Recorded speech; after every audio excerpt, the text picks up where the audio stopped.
Live in three, two, one, and you're live.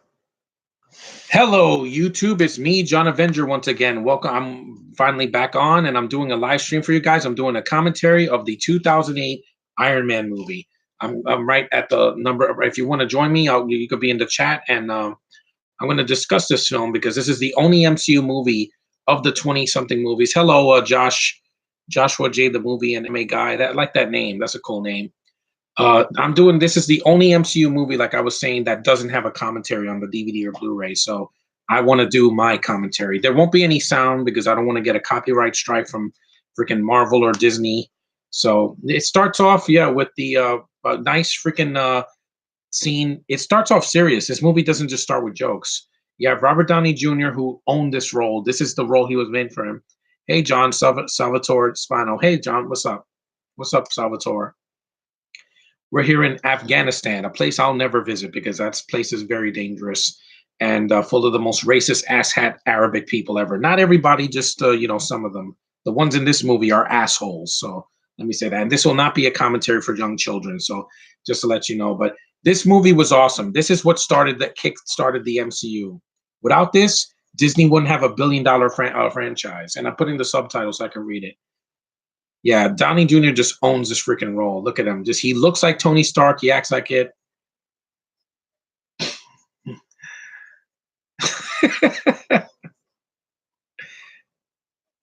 Yeah, I got to keep it low so I don't get any copyright strike. Oh, see, it's personal. Now you intimidate them. A good God, you're a woman. Yeah. And guess what? That's a connection to Captain Marvel because she's a woman in the military. Oh my God. Progression in a movie and it's not forced. Yeah. Fuck you for that, KK Wars and other movies.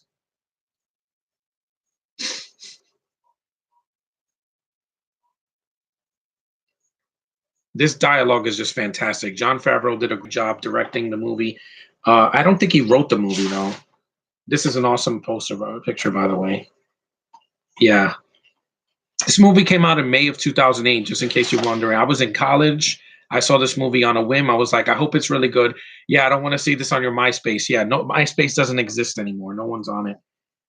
The writer was Mark Fergus, Hawk Ospey, and Art Markham and Matt Holloway. So I never heard of these writers.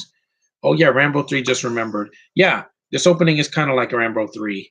Or if you've seen the movie Hurt Locker, which I haven't, but this movie came out first. See, it starts with some jokes to lighten the mood. When you can combine seriousness with jokes, that's when it works. When it's forced, yeah, that doesn't work at all. Wait, give me a gun, stay here.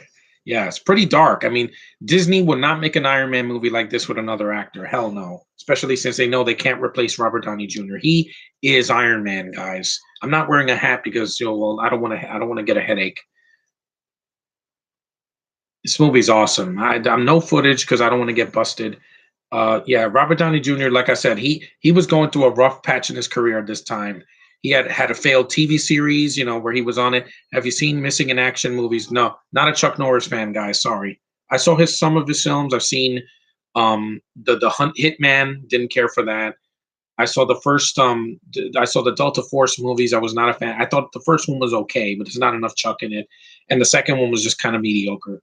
Just never been a fan of his. Didn't watch Walker Texas Ranger. Just no. I prefer most of the actors in the MCU more, Stallone or Arnold Schwarzenegger. There they are, the Hasawa Hala. But I hope I don't offend anybody here because there's going to be a lot of Arabic in the movie. I don't know what the hell they're saying. I'm not Arabic, obviously. Yeah, those videos that they would film were just horrendous, absolutely horrendous. Where they would do like these homicidal videos where they were, yeah, there's the title, Iron Man, where they would like kill somebody, they would read this thing in Arabic and then they would execute people. It's horrible. It's just thinking about being in something like that gives me chills. And again, this was before Disney got the MCU. This is before that because you had this and you had Incredible Hulk, which are not, they're very anti-Disney when you think about it. The films are more serious than the other films. Yeah. These are great pictures of Robert Downey Jr. when he was young. The Dark Knight or Iron Man. Iron Man. Every day it's shorter. I love the Joker in The Dark Knight, but there's a lot of scenes without him that are boring. Like the scene in Hong Kong is way too long. Two Face felt shoehorned in the movie, and the film is way too long. It's like 2.5 hours. You can do a movie at 2 hours and change, guys. You don't need to make it 2.5. I know Endgame is 3 hours, but I have waited over 11 years for this, so it's worth the freaking long running time. So all these haters are saying you can't watch a long movie in the theater. I've seen Batman Begins, The Dark Knight, Dark Knight Rises, Interstellar, the three Lord of the Rings films, extended cuts, the Hobbit films, Blade Runner 2049, all the Star Wars prequels. Yeah, I can see a very long movie, guys, because that is what I'm a film goer. There's Terrence Howard, the only appearance from him in the MCU. I thought he did okay, but Don Cheadle's the better Rhodey, no matter what, because he is a fantastic Oscar-nominated actor for Hotel Rwanda, and he just looks more like Rhodey in the comics. He's darker, not to skin tone. I don't mind if a guy's light skin or dark skin, black. It doesn't matter. Just he was a better choice. I thought he killed it in the event in Avengers 2 and in Civil War when the accident that happens to him. It made me sad. And there's Jeff Bridges, Oscar winner. This movie has a lot of Oscar winners and nominated actors. See, there's no Adam Sandler in the movie like this. There's no freaking Tyler Perry. If he was Rhodey, that would have been a sham. Yeah, Jeff Bridges is amazing. Like, this guy can act. He really can. I've seen him. I haven't seen this Oscar-winning performance in Crazy Heart, but I'm interested because just his voice is so theatrical. I loved him in The Big Lebowski. He was great in Tron. He was great in Tron Legacy. And yeah, a lot of films. Just a great guy. Yeah, this is Tony doing his best Bruce Wayne, because basically him and Bruce Wayne are a lot alike. They're playboys, they're handsome, they're young guys, and they're billionaires. Yeah. The only difference is, what you call it? Iron Man has an artificial heart, and that's what makes him tick. Hey, John, are you a fan of Lorenzo Lamas? I think his films are fine. Snake Eater, I like those films. I think they're pretty fun.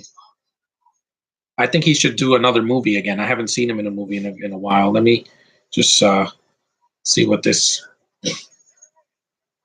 Yeah, this is reminding me of the scene in Batman '89 where Commissioner Gordon is gambling, and when Bruce is there, just having a drink, and he sees Vicky Vale. There's a lot of similarities. See, you can love DC and Marvel at the same time and not be considered a hypocrite, because both of them have made kick-ass films. Final Impact is pretty underrated kickboxing movie. I haven't seen that. Oh, there's what's her name? Damn it, she's in American Housewife. What's her name? Not Lindy Booth. What's her name? Oh my God, I know her name. It's on the tip of my tongue. Damn it, I'm gonna have to look at my tablet. I don't want to make any noise though. Where's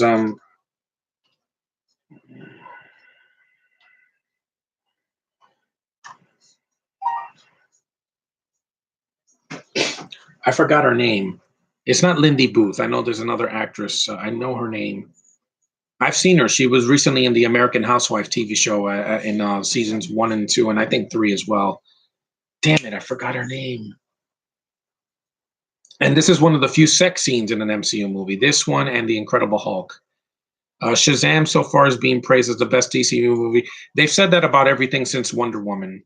Granted, Justice League was flawed, but I still like it. But I'm going to see Shazam in 2 weeks, guys. Don't worry. I'm going to talk about that soon. My reviews are going to come back. I just took a break because I was burnt out. Winter was freaking long. Captain Marvel, there she is. Sexy, panty ass. Yeah. I'm a guy, guys, and I'm heterosexual. You do the math. Yep. It's like a 2-second sex scene. It's not 50 Shades of Grey. I promise. Let me see her name. Damn it. I forgot her name. I knew it. I'll put Iron Man.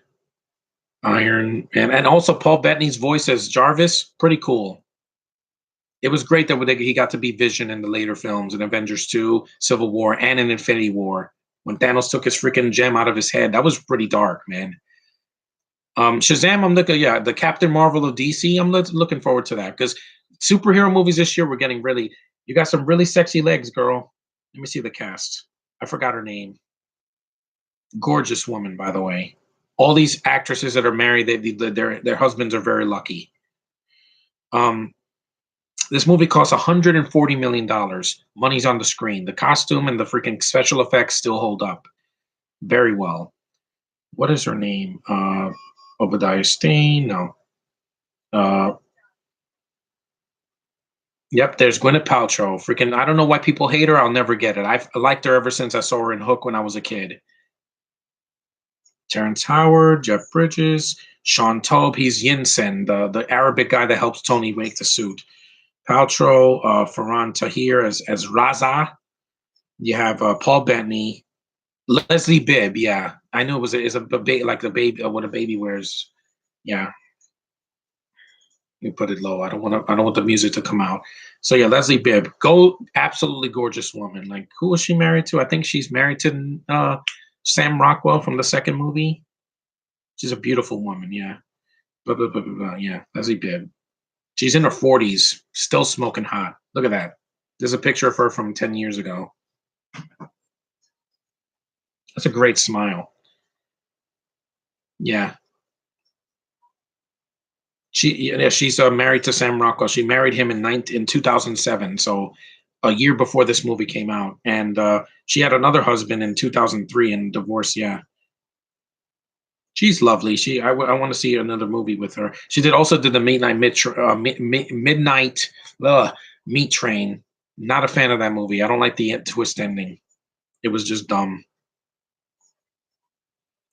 Let's see. You have she was in Trick or Treat, Law Abiding Citizen, Zookeeper, Movie 43. Oh God, that movie hurts. Uh, she recently did a movie called Tag last year, which I didn't see because that movie hurt Jeremy Renner. You never heard an actor from the MCU movie. How dare you? Hey John, do you reckon Jeff Speakman should get a chance in Hollywood? He should have. That 3-picture deal he had, he should have gotten a chance. Well, anyway, back to Iron Man. It's your birthday, yeah.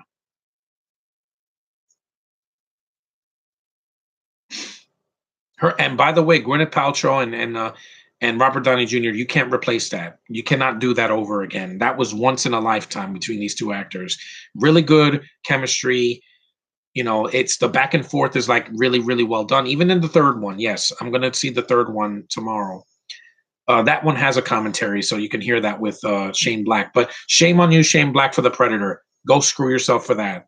At least you didn't have nothing to do with this movie. This is how you do witty banter without making stupid vagina jokes. Anyway, she's doing a movie called Running with the Devil, and she's done television. Yeah, she's Viv, a recurring role in American Housewife. Yeah, there's Jon Favreau. Thank you, man. Thank you so much for this, Jon Favreau. Because if it wasn't for you, we wouldn't have this. We wouldn't have all 21 of the movies because he was the starter. Him and Robert Downey Jr. Rock and roll. Yeah. Oh yeah. I'm gonna have a snack.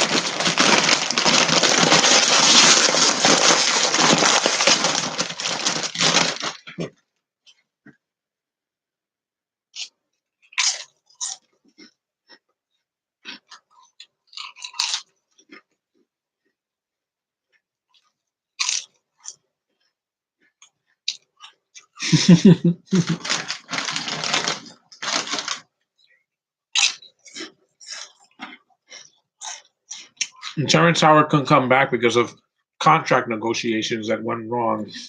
He wanted more money than Robert. I'm like, you're not carrying the MCU. He is. Remember that, fans. This movie has a lot of sexy women, and it's not misogynist because Tony Stark is not James Bond. Mm, mm, mm. Sexy flight attendants. Oh yeah.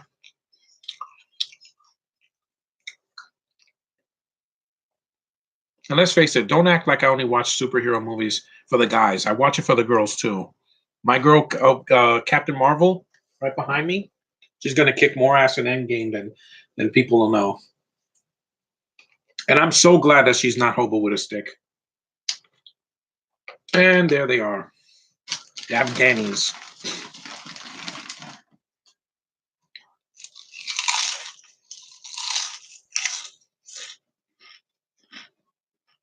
Hmm. I agree with that.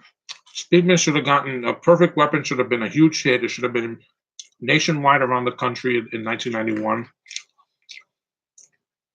Street Night should have been a mainstream release, and also, what was that other movie he did? Not that I said Perfect Weapon. There was another one he did.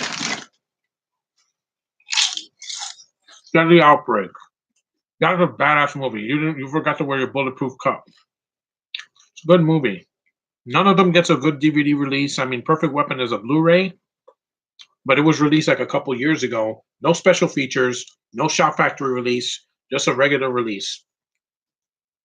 These movies make millions of dollars, which they deserve, and they get tons of special features. Fair is fair, man. If the MCU movies and DCU movies can get special features, so can Speakman's films, Van Damme, Steven Seagal, freaking Dolph Lundgren, all these guys, underrated guys.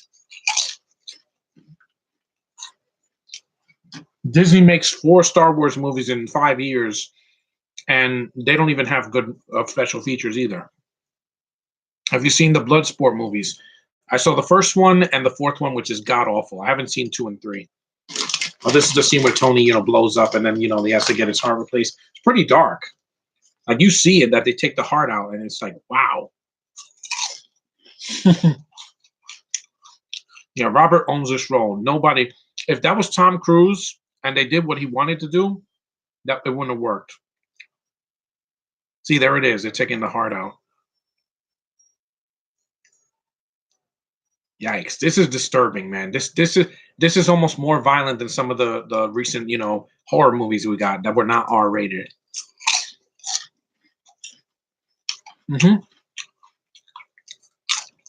Plus, I feel like this movie's bloodier than The Dark Knight. The Dark Knight, the Joker takes a pencil and shoots it in the guy's eye. No gore. They shoot people in the streets. No gore. Bruce gets stabbed. I think he gets stabbed, yeah, and he gets the shit beat out of him by the Joker. He's not bleeding. Again, guys, you can put blood in your DC movies. Don't be a coward. Aquaman had blood. Wonder Woman had blood. It did. Even Man of Steel had blood, and I hated that. Because unlike this freaking movie, Man of Steel is too long. And nothing happens. And it's an origin story that's boring that I've seen done better in the 70s movies. Just stating the facts, guys. Christopher Reeve's Superman started the superhero genre. It took it to a freaking height so we didn't... Yes, comic book movies can become freaking financially successful. Look at my freaking room. If it wasn't for Superman 78, none of these movies would have happened for DC or for Marvel. Just saying. Yeah. Just saying, both DC and Marvel have a lot to owe to the Christopher Reeve 1978 Superman. The Shawshank Redemption or Pulp Fiction is the best movie of the 90s. I would say Pulp Fiction only because I haven't seen Shawshank. I heard that it's fantastic. The Punisher with Dolph has tons of blood too, which doesn't get the pass. And yet it doesn't get a good release here in the US. It doesn't get the unrated cut from overseas. Excuse me. I think it got a release now, but it's expensive. Call them from The Walking Dead. Yeah, I've never seen that show. Electromagnet. And if this actor looks familiar, he was in The Last Airbender. Yes, he was Uncle Iroh. He tried his best in that. I don't hate that movie. Everybody says it's the worst movie ever made. Guys, see Mystery Science Theater. They've seen some of the worst movies ever made. Trust me.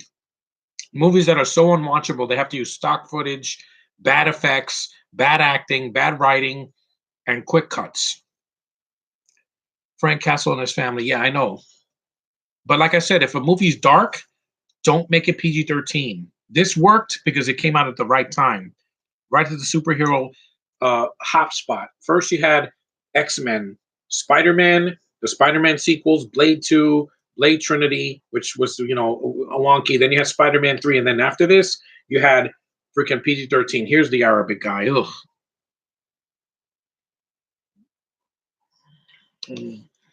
I'm sorry if you guys get offended, but like I said, when Iron Man gets this guy and he puts him in his place, I'm like, yeah, good.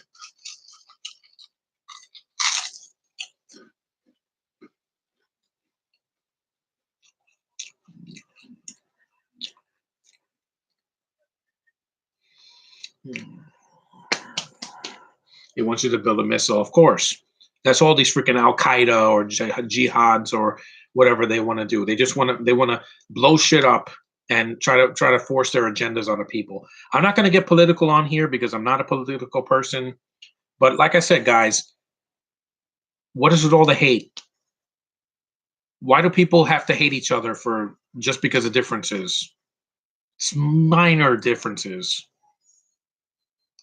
I don't know, but I'll never understand that. The whole political angle, I'll never get it.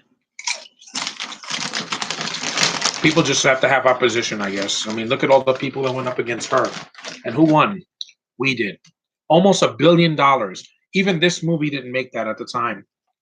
The Dark Knight did because everybody saw it like 100 times.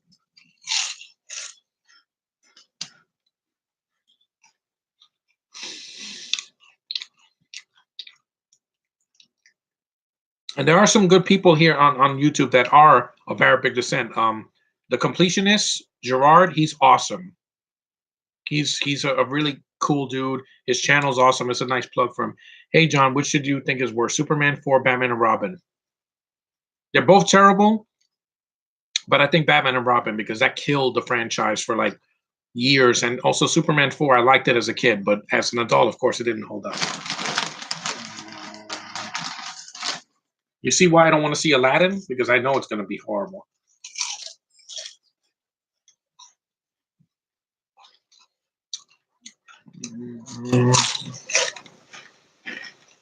No, I'll say Batman and Robin.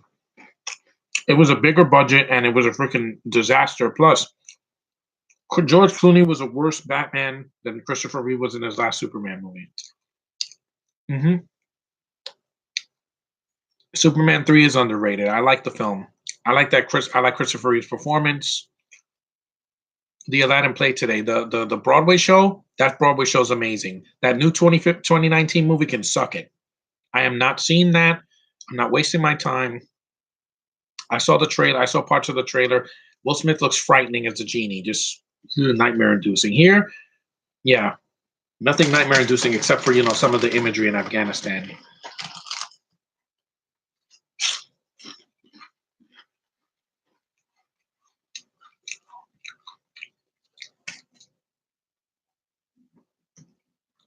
Yeah, and he's in a cave like Bruce Wayne. Yeah. And like I said, with Superman 3, I like Richard Pryor. I don't hate him. I like Robert Vaughn as the villain.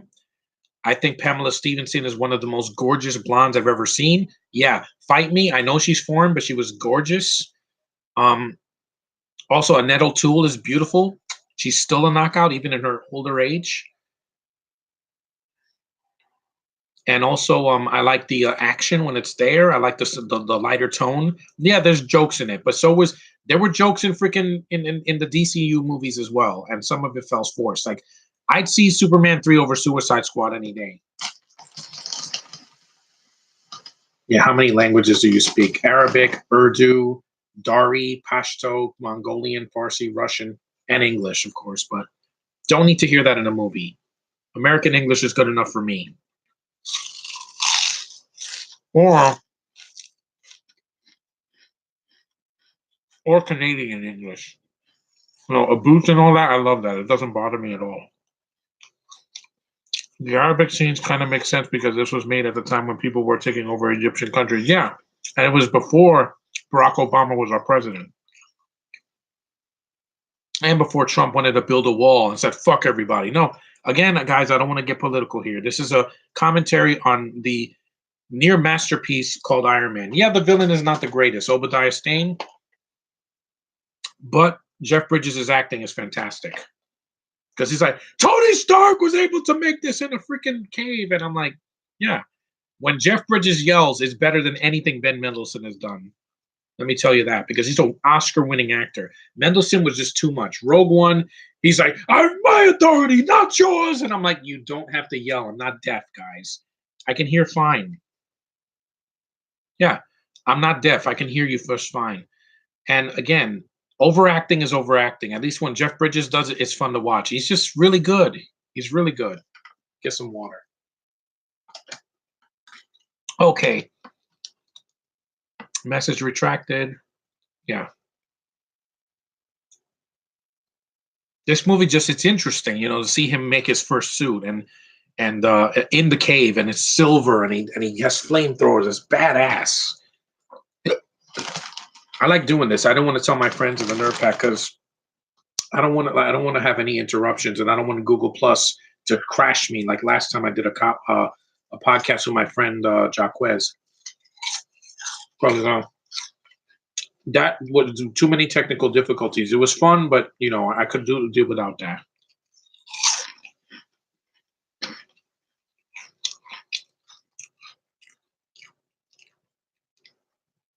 An arc reactor, awesome.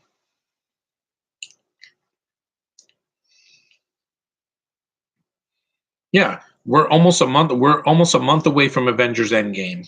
The 26th of this month is a month away. Shazam is only about 2 weeks away. Some people who got to see the movie early, congrats. I heard you had a good time. Hey, I just want to laugh for almost 2 hours. Hey, John, do you know Rambo Raff and Italian Stallion? I like Italian Stallion. I haven't talked to Rambo Raff in 2 years, guys. I'm just not a fan. Everything to him is a bitch fit. Oh, Venom fucking sucked. Oh, Iron Man 3 sucked. Oh, Pacific Rim sucked. The Star Wars movie sucked. The Force Awakens, The Fuck Awakens. I've heard it all before, guys. I watched this channel for 7 years. Well, for almost 10 years, and then I quit. The bitching and moaning just got on my nerves. And this is not a knock against him. I'm just like, had enough. Italian Stallion is cool because his rants are short. They're not 3 hours. They're to the point. Even if I disagree with them, it's not a 3-hour rant. Plus, he's a military man, so I'm going to support him. My troops over there. How about Mike OCP? Again, I haven't seen his channel in a long time either. But this is not a beef against those guys. They have their own lives. I have mine. I have my group now. My group is the Nerd Pack. At least when we bitch and moan, it's for a reason. And we can be civilized. And we have diversity. Just saying we do, guys. I do a group with a mix of people that, well, I'm part Spanish and most of my friends are black. So, and they're mix of black and white, which is great. That's awesome. I have some Caucasian friends. I have Parker and I have, what's his face? There's another Josh, John Quinn, Movie Man 101. There's a lot of people here. Hey, John, I really enjoyed Iron Man. This movie, The Dark Knight, Incredible Hulk, and Hellboy, The Golden Army were the best comic book movies from 2008. Also, what's your favorite MCU movie? The first Avengers. I had the greatest time of my life when I saw that movie in the theater. I saw it twice. I bought it on Blu-ray the day it came out. I have the Steelbook. I love that freaking soundtrack. That cast is perfect. I had chills in the theater. When the movie started, people started clapping. With this one, they had to wait till the action kicked in, and they were just, you got them. Jon Favreau got the audience quick. Jurassic Godzilla fan, another guy I haven't talked to in a while. Mainly because, he says a lot, like 150 times. But, yeah. Different strokes for different folks. He hated the 2014 Godzilla. I'm giving the sequel a chance, guys. 4 monsters. No Gareth Edwards. No Aaron Taylor Johnson. They're not going to kill off Bryan Cranston again. I see no problems in this one. I don't like the Millie Bobby Brown because she's a young British chick that is too young for me, but that's just me. I don't watch Stranger Things. I don't have Netflix. I like the premise of kids, in the 80s with monsters and all that, but again, I could see 80s films for that. Like the Monster Squad or the Goonies. That has, a sloth.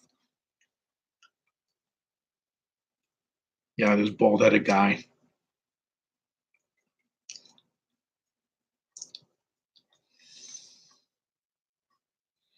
I like those guys, but Cinema Sins, I'm not a fan of. No, I'm not a fan of them. I like Christian Miracle. He does WWE Sins. That's funny. Cinema Sins are assholes. They're like, oh, this scene sucks. This scene sucks. This scene sucks. This scene sucks. This scene sucks. Again, every movie is flawed. Like I said, this movie doesn't have action until after Tony gets into the suit. And that we're about 30 minutes in. That would kill the movie's pacing now. Back in 2008, people were more patient. There was no bullshit 3D. There was no streaming, at least not yet. And Blu-ray was the only high definition. There was no 4K or any of that, and there weren't these either in the US. We only had the only people with tablets were people like in NASA or whatever. Now everybody has a tablet, everybody has a cell, everybody has a laptop that has Wi-Fi connections. Almost everybody has one in the US, even little kids that are under 5. Yeah, I'm glad I'm not hearing this dialogue because I don't like reading subtitles, guys. I said it. In Lord of the Rings, that's one of the worst things in the movie, and The Hobbit, where I have to read subtitles to a language that doesn't exist, which is stupid, in my opinion. Old on Deadly Ground with Steven Seagal has a bit of flaws, but it's enjoyable. Yeah, it was a decent film. It was when Seagal cared, when he wasn't using, stunt doubles all the time and using, another voice. Excuse me.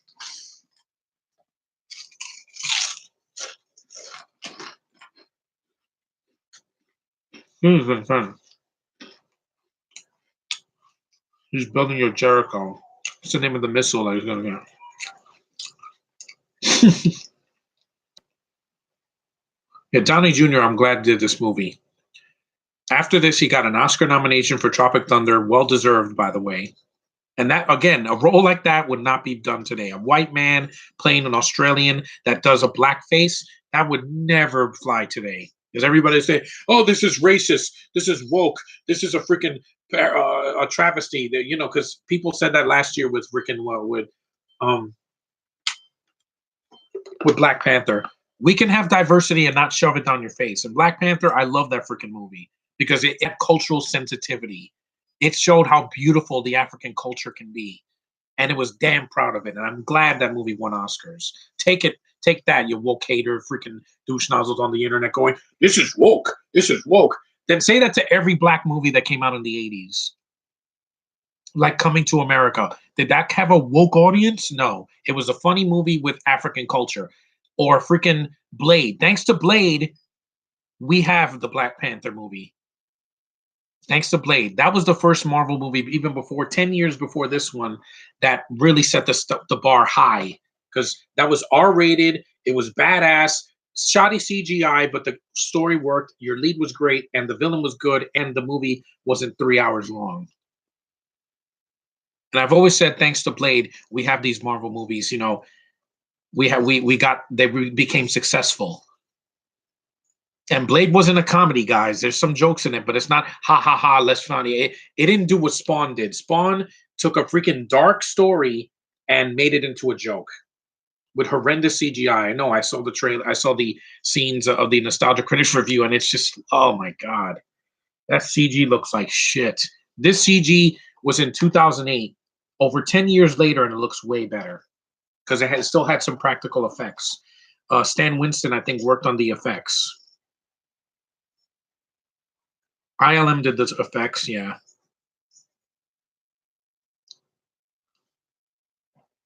Hungarian. Express. Yeah, you hear that music? No, it's not for me. That's just scary. When I hear a language like that, like some Middle Eastern language, it scares the shit out of me. Now the action starts. Yeah, eat it. Eat it, Al Qaeda. Eat it.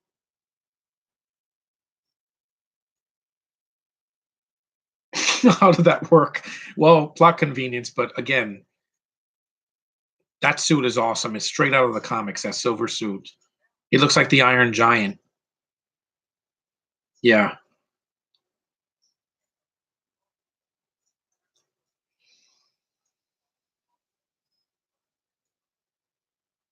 Yeah. Again, this movie is really dark. Like people think it's just a comedy all the way through. See it again, and you'll be surprised. The first movie is the darkest of the MCU before Winter Soldier, Civil War, etc. Let me see. Blade, right? 1998.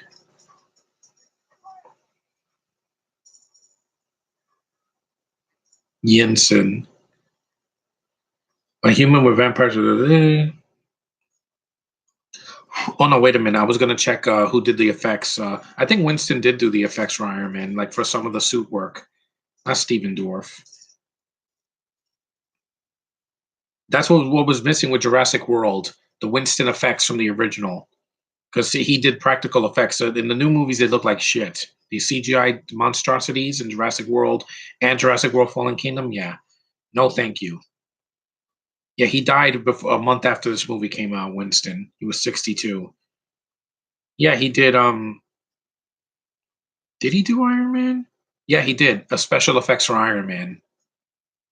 Avatar, but uncredited. I'm like, yeah, again, not much practical in that movie. Just a lot of CG, way too much. When everything is CG around me, I feel like I'm watching a video game, especially a movie like that. And now that Disney owns Fox, now these movies are going to make $3 trillion in the next decade. I'm not seeing those sequels, guys. I'm never reviewing Avatar 2, 3, 4, 5, whatever. It's going to be just like the rehash trilogy. Too much CG, not enough character moment, and Sam Worthington is bullshit. This is an awesome scene, by the way. The Iron Giant just going to town on these freaking Al Qaeda. It's freaking awesome. That suit looks awesome. Long live practical effects, man. Yeah. Eat it. Eat it right in the face. Do you like Shark Attack Megalodon? It's kind of a bad movie, but I can watch it. But I prefer Sharknado. All 6 of them. I have all of them. Suit's awesome, man. I love it. Sorry if you don't hear anything. I'm trying to keep the sound as low as possible so I don't get a copyright strike. Also, I'm going to fast forward the end credits to get to the post-credit scene a lot faster. Yeah. I could never live in those countries. It's always hot. They have to wear a lot of clothes. Women can't show their faces. What the hell, man? I need to see a woman's face and see their hair and most of the rest of them. It's just something. I'm a very visual man, obviously. And she didn't show much in Captain Marvel when it came to skin, but that face of hers just glows, man.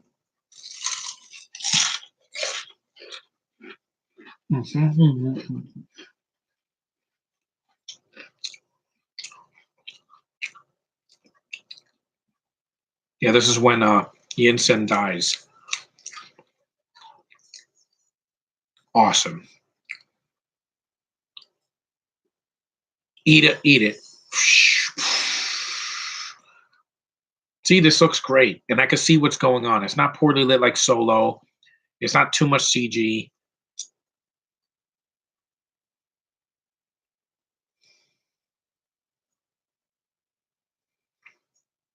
This is always the plan, Stark. Yeah. My family's dead. Yeah, see? Dark. It's not funny, guys.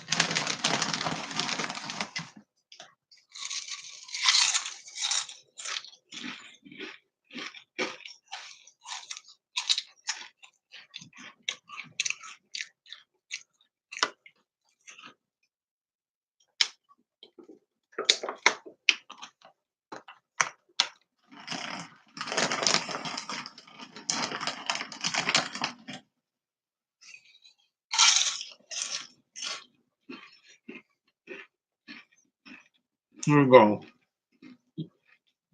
The scene where he burns these motherfuckers.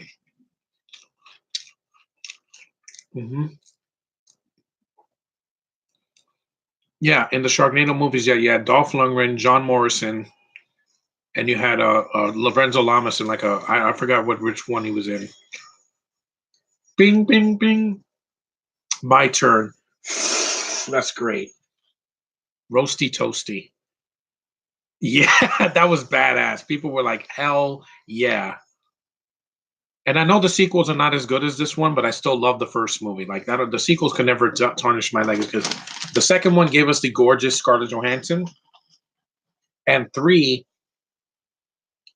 still had a lot of good action, and it introduced the other suits, and it was funny at times. I was with the Mandarin twist wasn't in there, but whatever.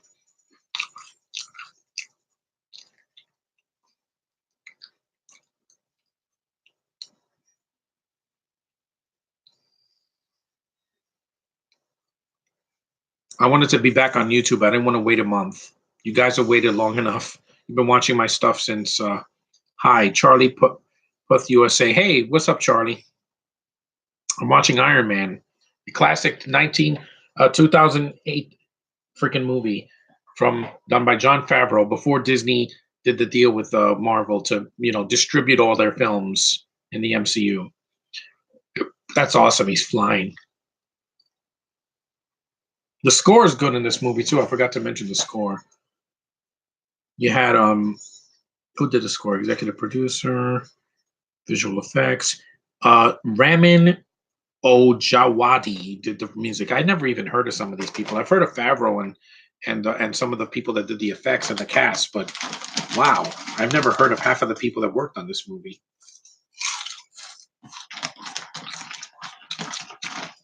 And he's in the desert and it's not freaking boring. Yeah, suck it, Force Awakens. You did another Star Wars movie in the desert, just like the prequels, just like the original. Yeah. Did you see when Van Damme and Chuck Norris had an appearance in WCW? No. I saw Chuck Norris once on WWE in like the early 90s.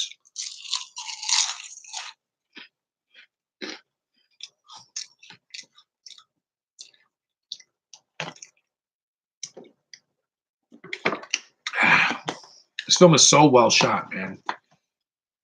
I think even Solo had a scene in the desert with that girl that takes the mask off and she has like freckles. So there's people in space with freckles? Really? Yeah, that's dumb. That's probably the only scene that we can see. Everything else is so poorly lit. And I'm like, again, guys, I want to see the freaking movie. I want to see your beautiful surroundings. I want to see the trees. I want to see the sky. I want to see the actors' faces. How was the fun see? And this was Shake a Man. Somebody that went through a traumatic experience like this. I don't blame Tony for having PTSD at the in Iron Man 3. Yeah, during the time when Goldberg did Universal Soldier 2. You mean Universal Soldier: The Return? I like that movie. It's fun. Van Damme has a smile on his face. It's fast paced. It's a short movie. It's cheesy, but it's not. It's my kind of cheese. There's Gwyneth Paltrow. God, you're so gorgeous. Look at him. He has a broken arm. And I like that Tony Stark is human. He's not super. He's not a super. He's not a superhero yet. He's vulnerable. He can feel pain.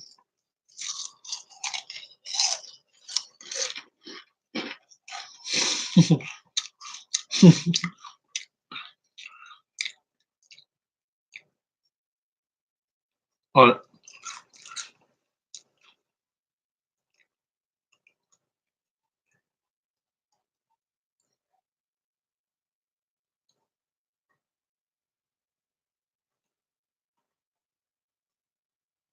yeah. Cheeseburger first. That's a great line. Yeah. He goes to Burger King. I love going to Burger King. See, product placement as part of the plot, not like Man of Steel where he's crashing into a freaking IHOP. I love IHOP. You do not disrespect IHOP. When she crashed into Doc in freaking in Captain Marvel, wait, I keep pointing at the Avengers. When she crashed in a freaking blockbuster, that was part of the plot. It was not just product placement. Plus, that place doesn't exist anymore in where I live. I miss it to death. I rented a lot of movies in that place. Yeah, a lot of movies on VHS and DVD because I'm a film snob. I'm a cinemasochist. I will see almost any kind of movie except certain things, Coulson, yes. Clark Gregg, you were great in freaking Captain Marvel. It was great to see you again. And they do, let's face it, nobody does de-aging better than Marvel. They tried to do it in Rogue One, it looked like shit. Sorry. The de-aging of Carrie Fisher to have an actress have a CGI face of her when she was young, that didn't work.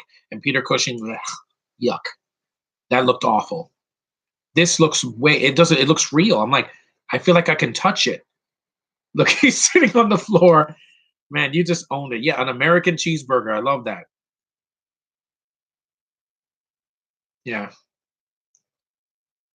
He's been in captivity for 3 months. If I was away from McDonald's or Burger King for 3 months, I would just stuff my face and gain 10 pounds. I wouldn't care, man.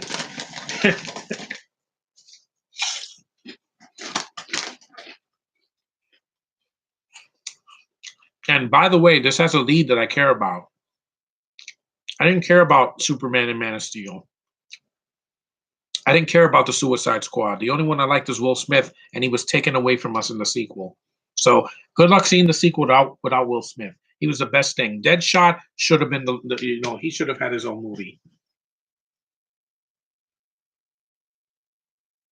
I created to defend him, and this movie is just so great. And he says, "I am Iron Man" at the end. He doesn't hide it for like every Spider-Man movie or whatever. It was good to see him in Homecoming. Hey John, which do you think is the best Tong Po portrayal in the K-pop? The first one, absolutely the first one. Second movie, he's fine. When they did a fourth movie, oh my god, they turned Tom Po into a freaking joke. The first movie, he's intimidating and really badass. Second movie as well, but in the fourth movie, I was like, oh my god, they just completely just ruined it. And I haven't seen the one with Batista as Tong Po in the recent films. Now I refuse to review those. It's just low budget bullshit movies that we didn't need. We only needed the first one and maybe the second one because I like Sasha Mitchell's okay.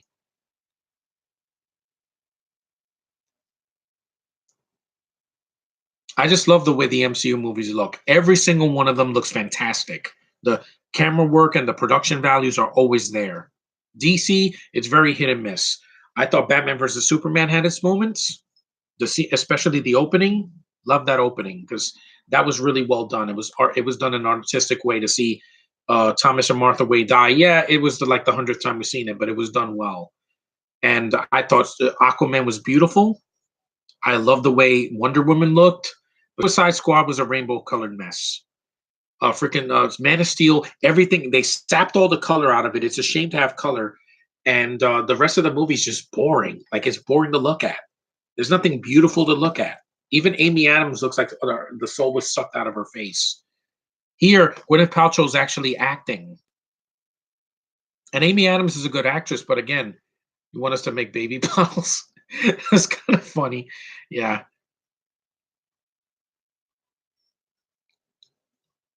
And by the way, Robert Downey Jr. didn't have to do a stupid thing like Jussie Smollett. I'm gonna have a bunch of guys beat me up and get my career's gonna launch. No, dumbass, you're done. Even Terrence Howard didn't do that because he's a smart man. You're a dumbass.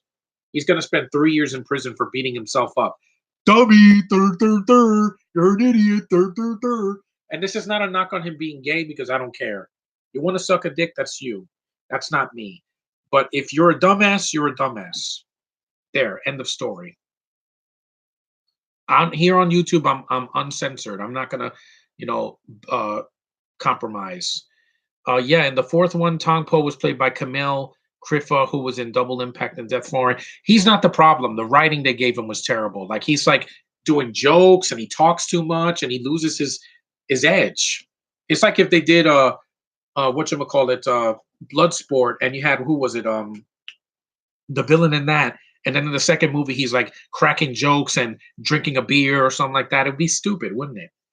Or if you did, if you have Endgame and Thanos is like playing with deer or something, he would snap his fingers and deer would appear and he would play with them. It would ruin his image from the last movie. You have to have consistency. Chong Li, yeah, Chong Li was badass. Stark Raven mad.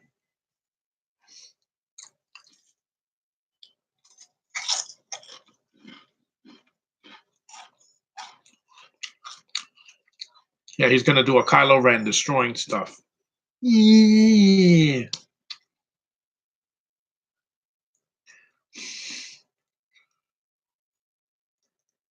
Hmm.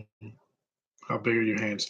I didn't really like the fight scene at the Iron Man at the Iron Man, especially the scene where the woman and her kids almost run over Iron Man when he was trying to save them. Wait, what was that scene? The original Tom Poe guy was in Bloodsport, the one that broke his leg. Oh yeah, I haven't seen the movie in a while, guys. Forgive me if I don't remember.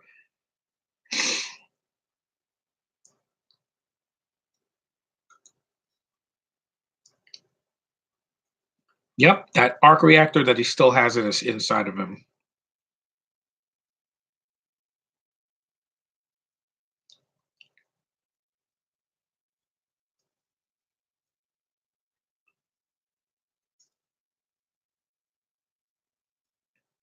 put it on the table. Oh my God. What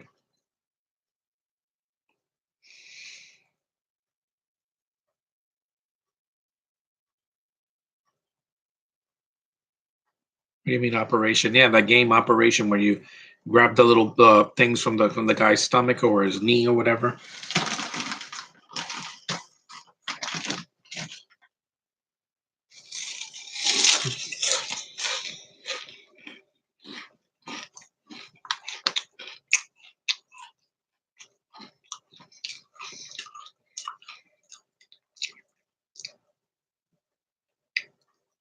I bet this movie would have made $1 billion if it came out and today. It smells.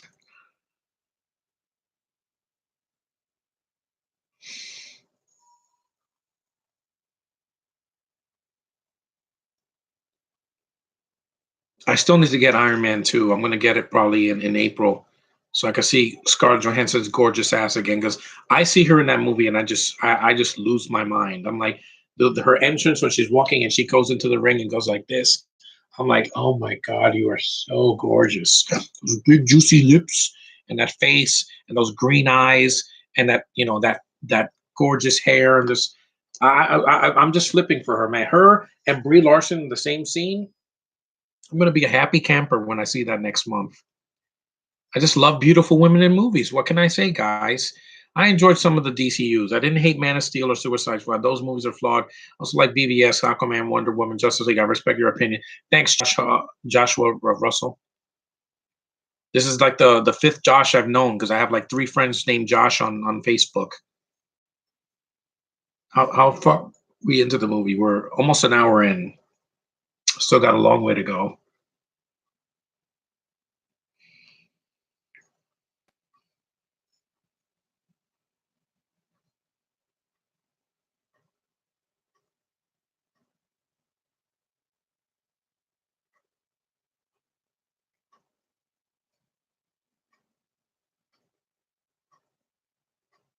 Butterfingers.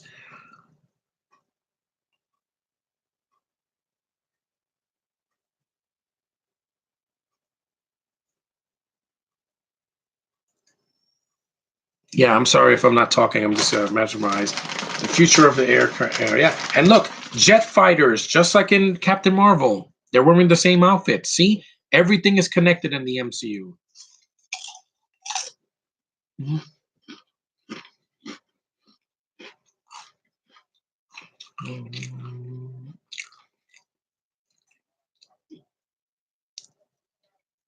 America, baby, American flag.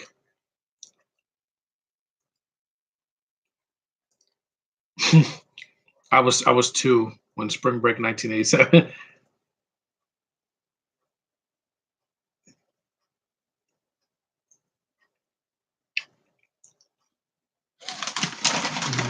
I'm almost out of chips.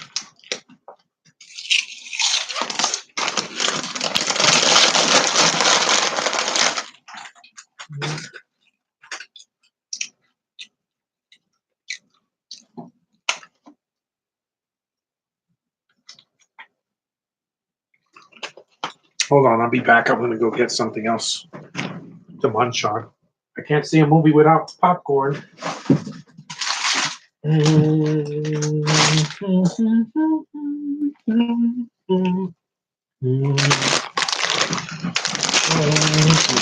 Popcorn.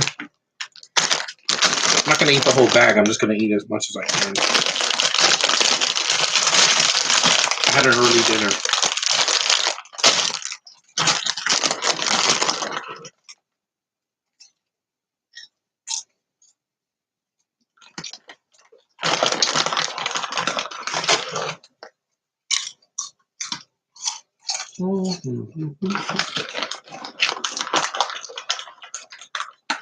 Look at jukeboxes there.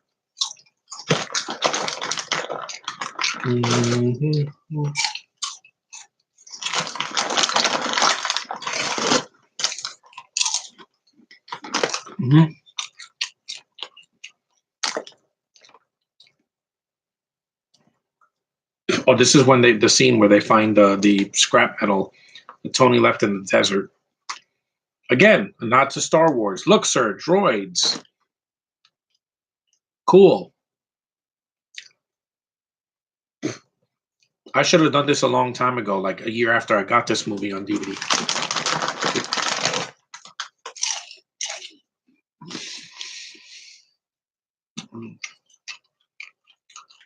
They should have put some subtitles for them. Sometimes they do, and sometimes they don't.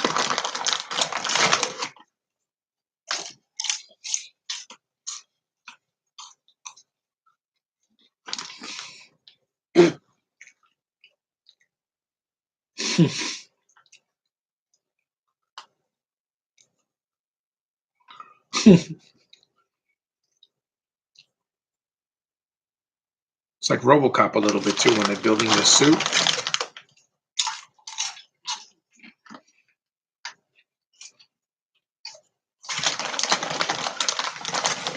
You're a tragedy.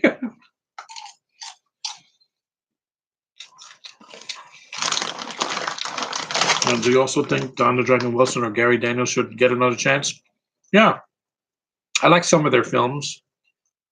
I prefer Don the Dragon Wilson. I've seen all of the Blood Fist movies.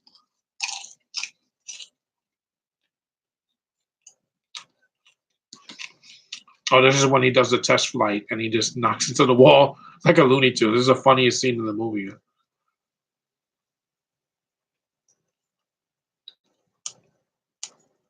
10% thrust. 3, 2, 1. Oh my god! That is so Looney Tunes, man. He goes and then just hits the wall. It's just great. Yeah, that always gives me a laugh, man. See, timing.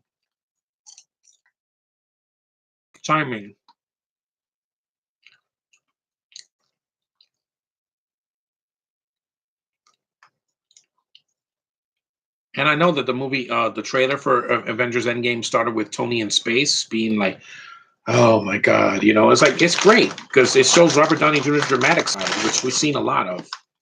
And it shows his mortality.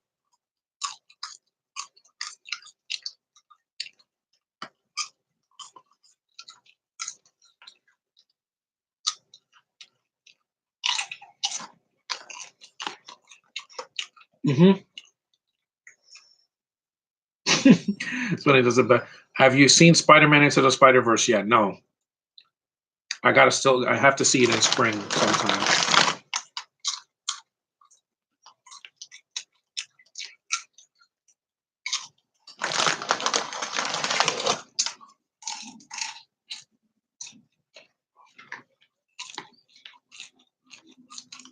Hmm.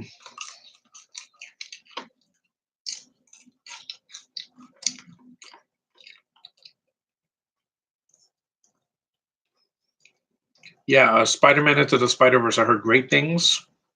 I'll see it sometime in spring, hopefully in April.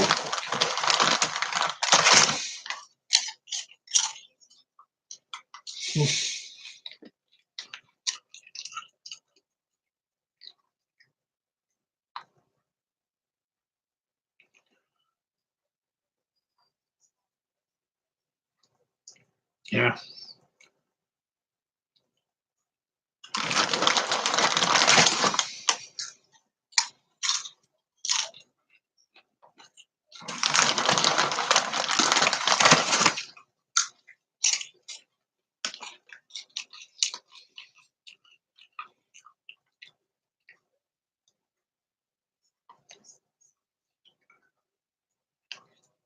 Obi, like Obi-Wan. Are you going to see Rambo 5 when it hits theaters? If it's good, I got to see a trailer first because 4 was badass. I don't care what anybody says. Those assholes that said that movie was a disgrace, they obviously didn't see the same movie I did. That movie was bloody awesome.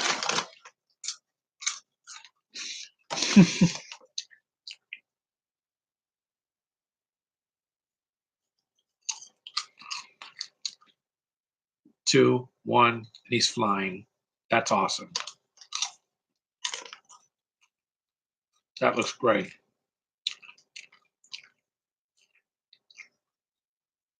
Yep, I can fly.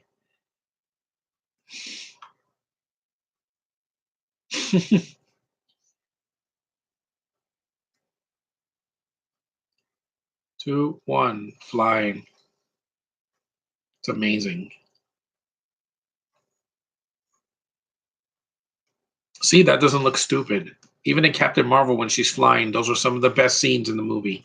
Remember, before had the most gore out of all the Rambo. Yeah, it was a freaking massacre. These people don't just die; they get blown to bits. He cuts a guy's freaking head off with a machete. You know how badass that is? If they did that in a movie today, it would get banned in several countries. And it wasn't a horror movie. Yeah, a movie like that would get an R rating now. And that's another movie that came out in 2008, Rambo 4. Good God. If I saw that in the theater, I would have been like, oh my God. What is the worst? What is worse, Iron Man 2 or Thor the Dark World? I enjoy them both, guys. I don't hate those movies. I would say Iron Man 2 only because I would only say Iron Man 2 because, well, yeah, I can fly. Oh, well, let's see. What's your Spider-Man? What's your favorite your Spider-Man movie? My favorite is the Sam Raimi Spider-Man trilogy. Also liked Homecoming. Spider-Man to the Spider-Verse was great. My favorite of the live action movies is the second one, Spider-Man 2. That's king because that movie is it got the best villain, it's got the best effects of the films, and it was so emotional when I saw it in the theater.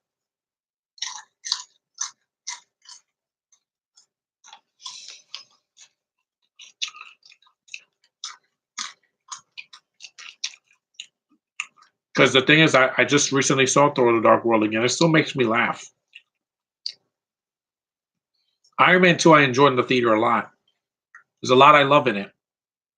But as a sequel to this one, it's not as good as the first one. It's not terrible though. I just think some talent is wasted in the movie. Leslie Bibb is in the film for one scene again. Sam Rockwell is over the top. He's funny, but he's over the top. He should not have been the villain. It should have been just Mickey Rourke. But the one thing I love in that movie, like I said, is Scarlett Johansson as Black Widow. It was her introduction. When she flipped over John Favreau, I'm like, oh my God, oh my God. You just, when, if a woman did that to me, granted, I would get pissed because I wouldn't see it coming. But if we wrestled and she did that to me, I'll be so turned on, man. Kickboxer 5 with Mark DeCasco should not get an R rating because there's barely any violence. It should have been PG. Yeah, I saw it. It's not that violent. The first one is more violent because Van Damme going, hi and there's a lot of blood and he gets his fist burnt. What did he get the bloody fist? Was that in blood fist or blood sport or kickboxer? It was one of them. He puts the glass on his hands. That's pretty bloody. There's the scene where Iron Man's flying. It's awesome.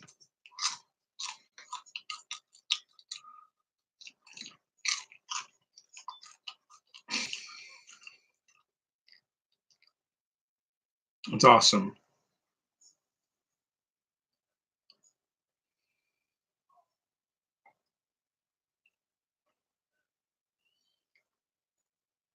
Awesome. Same here. Spider-Man 2 is another one of my favorite movies. The spectacular TV show and the 90s cartoon. The 90s cartoon, that should have been released on DVD by Disney. You should release the whole freaking series, not just I offer, bootleg Blu-rays and DVDs. And yes, I heard that PS4 game is amazing. I hope Parker gets to play it one day. He's like the biggest Spider-Man fan there is. And yes, Far From Home, I'm looking forward to it. Freaking Jake Gyllenhaal as Mysterio, that's his chance to make an impact. Just like with Michael Keaton. Oh yeah, Fing Fang Foom. There was a poster of him in the background. I remember he's this giant green dragon. It's freaking awesome. If they did that or Galactus, I would just lose my shit. I would be like, it's happening. It's happening. If they show Galactus's like hand or something at the end of Endgame, I'm gonna lose it. I'm gonna be like, oh my God. Yeah. That's when he's flying in the suit and it's not painted red and gold yet. Yeah.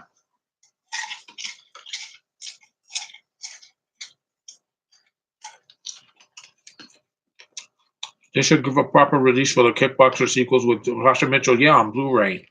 Because the DVDs are full screen. Also, from Pepper.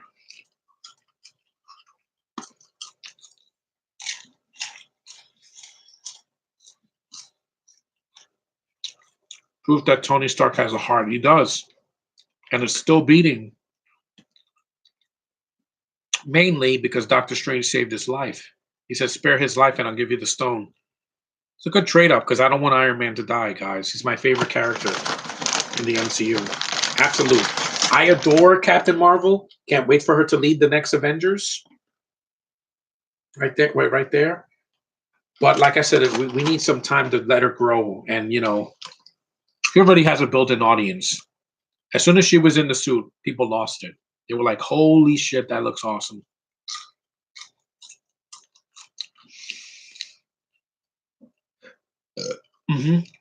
I know.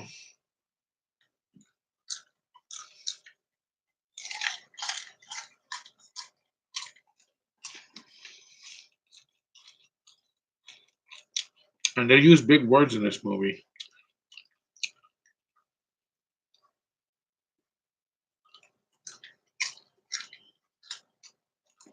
I was gonna review this. I was gonna do this tomorrow, but I was like, no, I didn't want to wait. Endgame is coming out, and I need to do this now. Disney Concert Hall. Winkety wink wink. Yeah.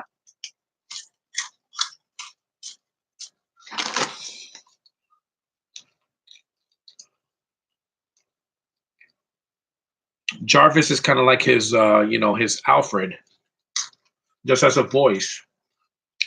I forgot what Stanley's cameo was in this movie. I forgot. I think it's on TV somewhere. Hold on. I know it's not at the end credits.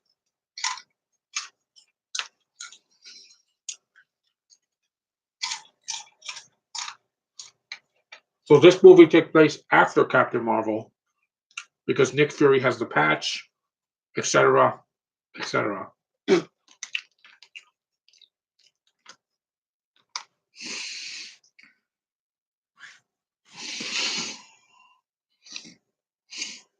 And let's face it, all the MCU movies, they say it's Iron Man as a little guy, Ant-Man. It's Iron Man as a doctor, Doctor Strange. Pretty much. The one that wasn't was Cap, because Cap, was suffered even more than Tony did. And he didn't get to live his reality. He had to be frozen for years.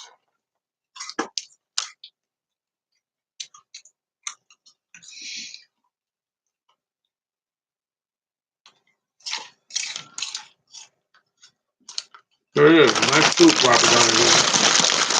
Hold on. Again.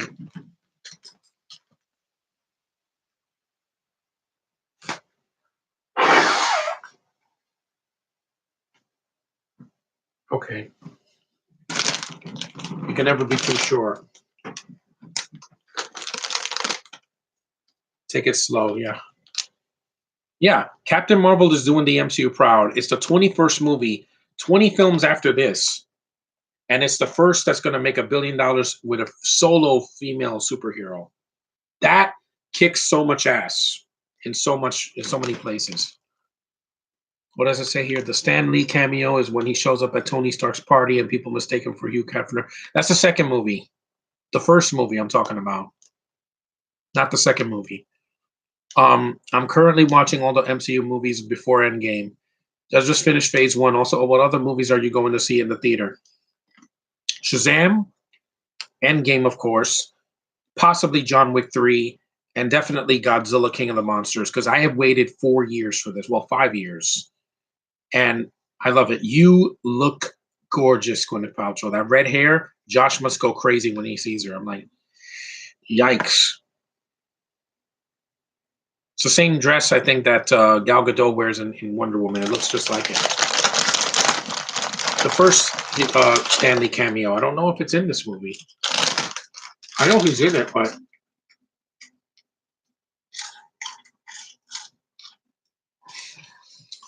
let me see.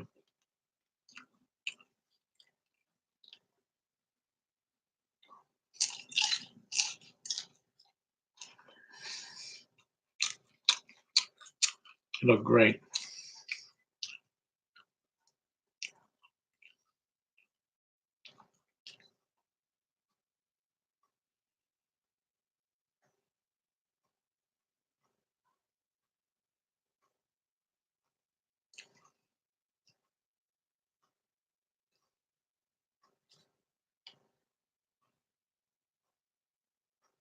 Let me see here. Where's his cameo? Oh, there he is. Oh, there it is. Yeah, that's the scene when he calls him Hugh Hefner. But that's like I barely remember that scene. Of course, people clap for Stanley every time. Um, the thing is that Stanley, he'll be missed. That nice tribute in Captain Marvel in the beginning. Thank you, Stan. I loved it. That was fantastic. That was one of the best tributes ever. And they didn't have to wait till the end of the movie to do that. Last Jedi, piece of crap.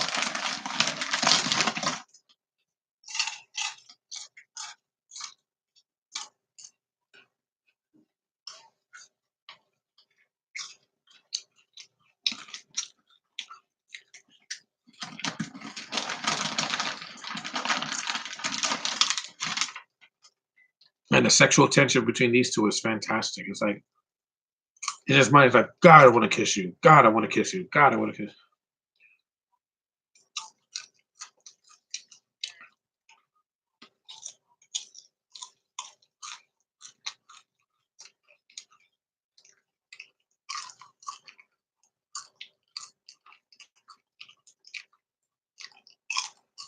Leslie Bibb, here she comes again.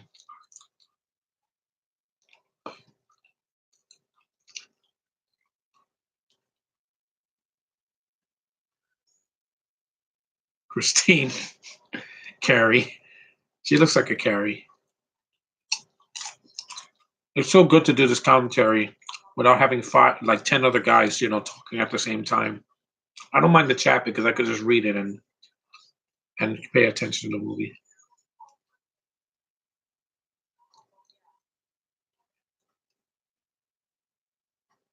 Yeah, that's in Afghanistan where those pictures alone are disturbing.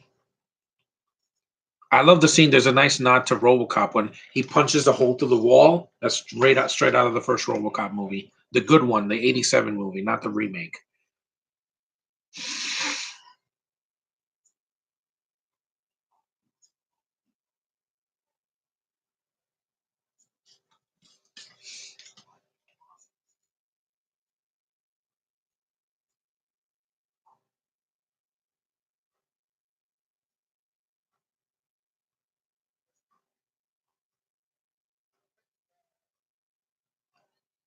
Yeah, good thing I like taking pictures. I just don't like flash photography. This is where he's like, "Yeah, Tony, I'm betraying you right in front of everybody." I'm like, "Who didn't see that coming? Why do you think he's so sneaky all the time?" I don't like flash photography. I like just pictures being taken of me.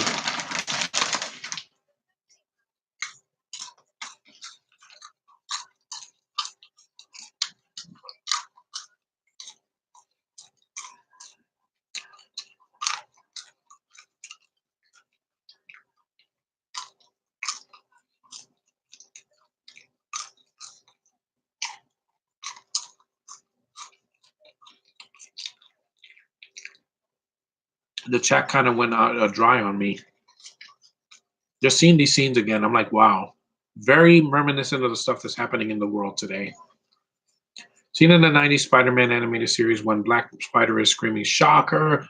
to freak me out. Yeah, it did. I saw that when I was a kid because it's like he wants to kill him. And they did the Venom story there better than in Spider-Man 3 and in Venom last year, which is a joke. You're gonna put topical humor in a freaking movie where a opposite of Spider-Man bites people's heads off and throws their bodies to the side, and he's an evil entity. He's not freaking a Joker, guys. Venom has never been a jokey character. That's not the character he is. Yeah, when they were fighting in the castle. Yeah. I remember it, and he tries to throw him out the window. It's like, what is this suit doing to me? And I'm like, yeah, I saw that at a young age, guys. I was like 10 when I saw that Spider-Man cartoon. The X-Men, I was like 7 when that came out. The X-Men cartoon in the 90s. That's what I want for the MCU X-Men. No more of this dark black bullshit costumes that we got in the first one, or the blue yellow ones that we got in those movies. They look too fruity for me. I want the costumes from the cartoon or from the comics. Wolverine needs a mask. Cyclops needs to be the freaking leader, not be a pussy. I want Jean with red hair and actually look right this time. I want a rogue with a southern accent, just like in the cartoon. And for God's sakes, get the villains right. There are so many X-Men we haven't even seen in the MCU that we could see in the MCU. Dazzler, we haven't seen her yet, guys. There's what was it? I think Dynamo is another one, or there's also what else? There's a lot of them. Dazzler's one I always wanted to see. Also, we haven't seen Black Spider-Man was very sarcastic and jokey, but in an evil way. Yeah, with Venom, it's like outstanding. Now let's bite all the heads off and put it on the corner. I'm like, you're doing that in a PG-13 movie. This movie's PG-13 and it has more blood than your bullshit movie, Sony. Screw you. Shame on you. Ruining another great character. And that movie made a lot of money. It made more than this freaking movie. And yet it's a shitty film in comparison. 10 years after Iron Man, and it's a terrible freaking movie. Venom.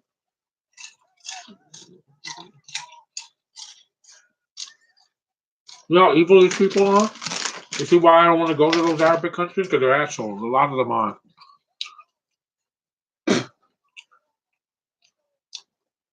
Like I said, I'm not a racist, guys. I have friends of all creeds and colors. But evil people don't belong in this world. This scene is great. I like this scene.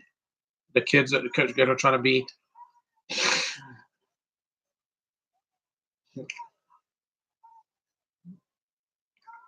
Wow, this is really dark. But who saves them? Yeah. Shoot this dog. It's a human being, man.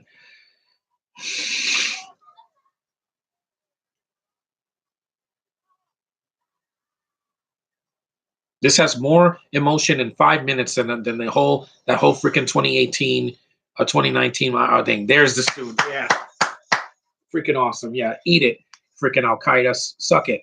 Blast. That's great. I love that.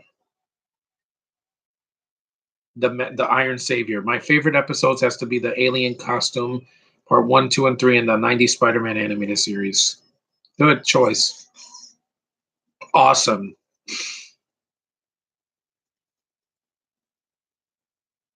Yeah. This one scene is better than the whole Aladdin movie from 2019. I guarantee you, it's not going to have the balls to be this dark. Great scene. Captain America, Wonder Woman, and Captain Marvel are all the same because they never age. Yeah, and they all play by three really good. There's the scene from freaking RoboCop. He's like, "Fuck you, you fat bastard." I love that. I love that. That's fantastic. Yep. That was he doesn't kill him because Iron Man's not gonna kill people, in cold blood. He's not the Punisher, guys.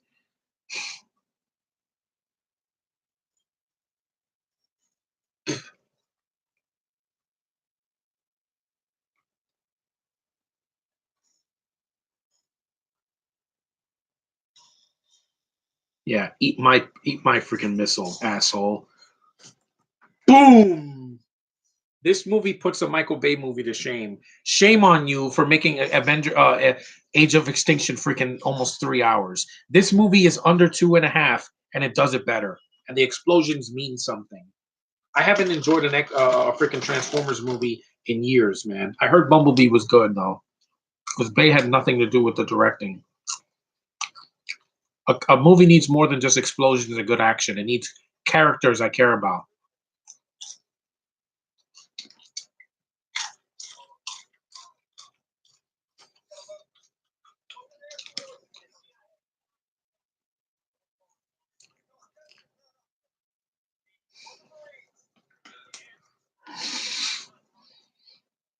What was the character's name who had two faces in the '90s Spider-Man animated series? I forgot. Was it that? I'm gonna look it up. Was it? Wait, let's see. Two Face Spider Man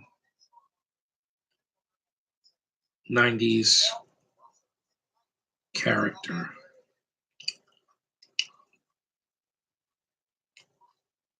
This guy.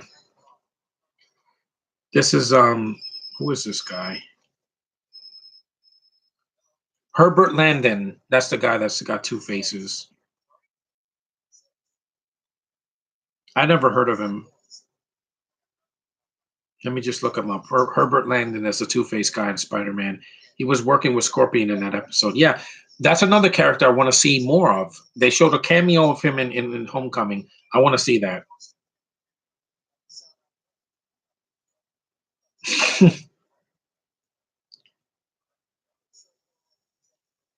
Let's see what he is.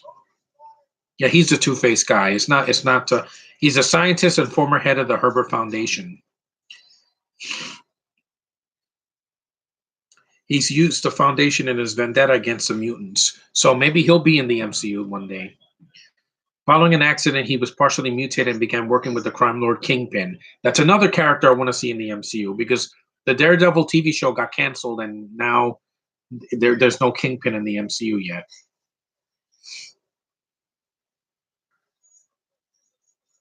Scorpion was also in Spider-Man PS4, and his boss fight with Rhino was awesome. I've heard good things, but I'm not seeing the cutscenes on YouTube.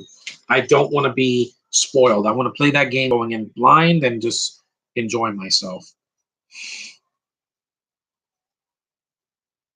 I love these effects. Him flying in the air is just like when Captain Marvel was flying at the end of Captain Marvel.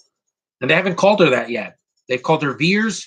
I didn't give a damn about that name. She's Carol Danvers, aka Captain Marvel. No Veers. Sounds like Sears, but with a V.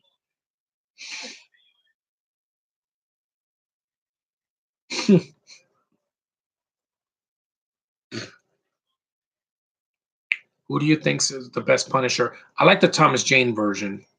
I haven't seen John Bernthal as the Punisher, but I heard he was awesome in the Netflix series.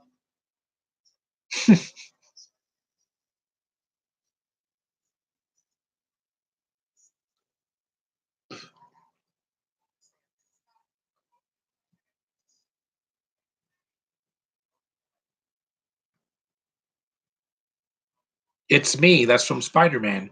When when Green Goblin is getting his ass kicked when Spidey's punching him in the face and he's like, Peter, stop. It's me. I just love the acting in these Marvel movies. Just when they get good actors to play these roles, it just is very enjoyable to watch. With Robert Downey Jr., they hit the freaking jackpot. Because with Ben Affleck, we thought he was a good Batman at the wrong time. Just sorry, he should have had his own movie first, then BVS, then maybe Justice League would have been better for him, and Affleck would still be in the DCU. Just saying, guys, he was a good Batman. He wasn't my favorite. My favorite's going to always be Keaton, but did I like Dolph Lundgren's portrayal? Yeah, I did. Didn't care if he had the skull or not. He was badass. He kills over 100 people in that movie, and he has the voice of the Punisher. The worst is easily Ray Stevenson in Warzone. I hated that performance. He's like this the whole time. Brownie face, doesn't smile, it's an asshole. And I hated Jigsaw in that movie. He was a freaking Joker knockoff. He has a big, heavy New York accent played by a British man, which is bullshit. Then he messes up his face, which the effect is good, but then he looks like shit when he takes the bandages off. And he's like, take it off already. I don't talk like that, and I live in New York all my life. Dominic West. Thank God he's not in the MCU.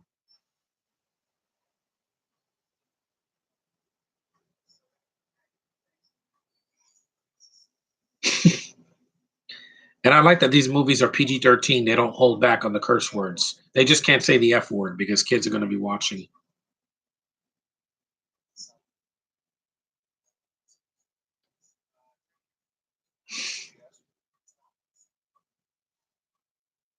It's a training exercise.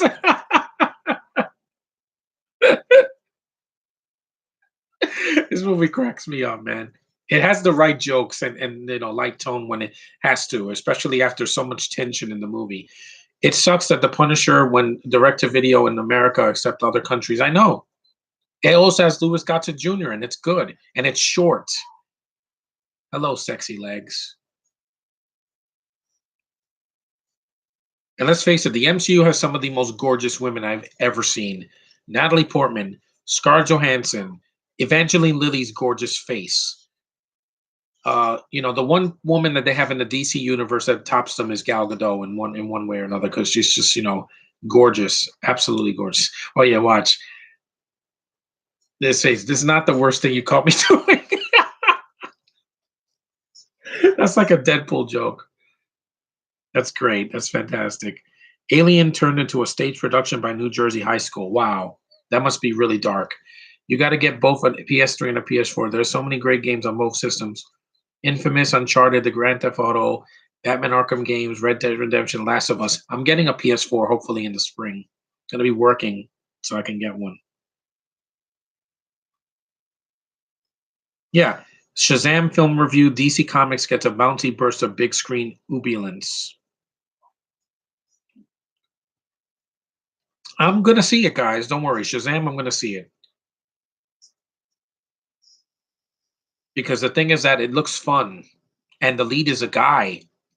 A Captain Marvel with a man? Surely you jest. No, we had this gorgeous woman as our female Captain Marvel, and Shazam is also called Captain Marvel in DC, which is good to see.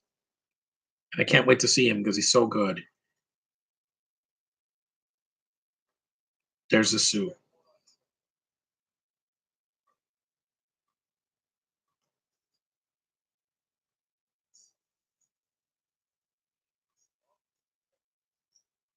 Today's Jessica Chastain's birthday. She's a gorgeous woman too. Allison Hannigan, Lake Bell, Lara Flynn Boyle. I have to see something with her too.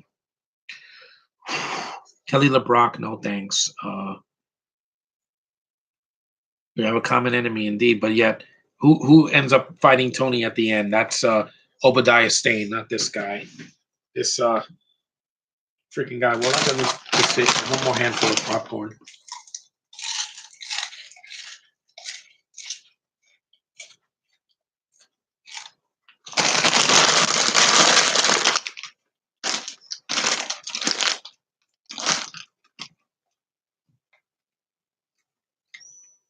Mm-hmm.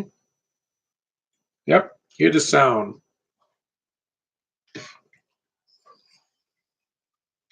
Where's the hold on.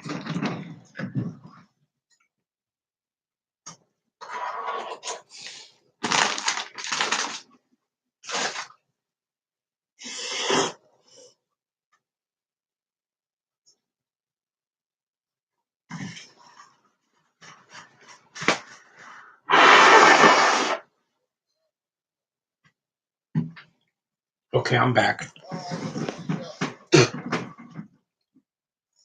Yep, see, people get shot. This movie's not just a comedy, guy. And this movie got like a 90 something percent on Rotten Tomatoes. Well deserved, guys.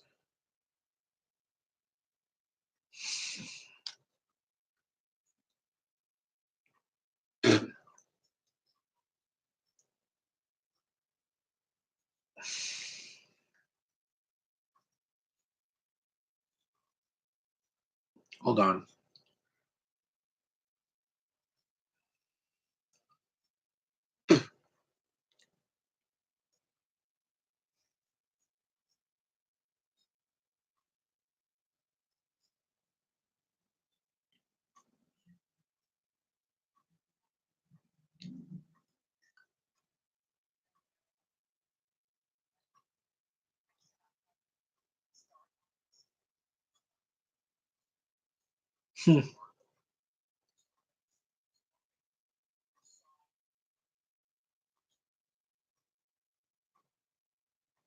Exactly. The next mission, which is to beat Thanos at his own game. In the 80s, it wouldn't be funny if the Shazam movie would have been called Captain Marvel. Yeah, but then people would get confused because if you have the same movie with the same title, they're going to get confused. It happens all the time. Like when Paul Blart came out, and then you had Observe and Report. Not same title, but it's a movie with a cop. People get confused all the time. In the 80s, it could have been really cool if they did a crossover of the John Rambo and John Matrix teaming up with each other. Yeah, that would have been great. It would have been called Contra. Yeah, get those two guys in the jungle. You got freaking the Contra movie in the 80s.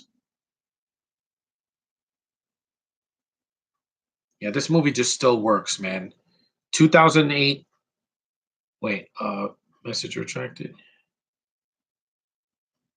I'm trying to start a YouTube channel where I review movies, games, and TV shows. Do you have any advice on how to start?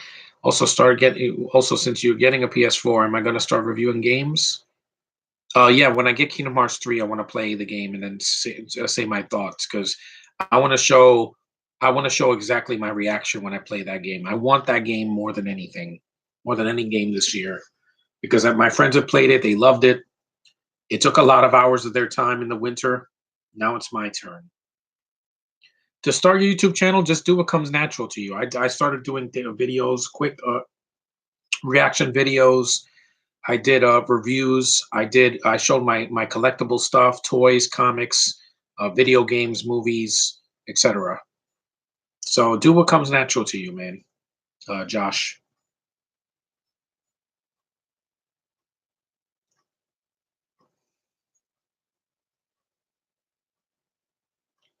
It's a long movie, but this movie never feels too long. Like it doesn't stretch out for 20 minutes, like some movies today.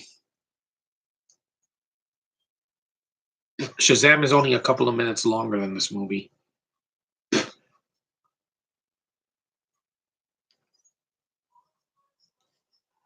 me mute that. That's horrible. Yeah, I don't want to hear that. Hashma, Hashma, or whatever the hell they're saying. Yeah, translate.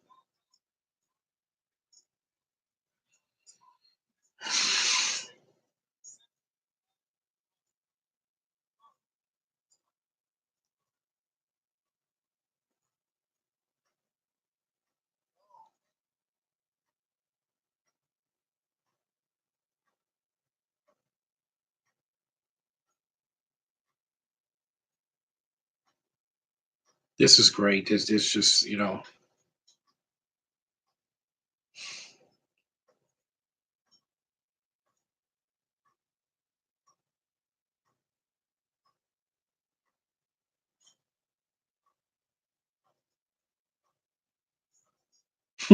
always gets the good stuff. I've been on for an hour and a half. Wow, an hour and 32 minutes. One thumbs up and three views, but hopefully when this is posted on YouTube, it will get more than that. But I wanted to come back, guys. I'm not going anywhere. I'm here to stay. I'm not. I take a break.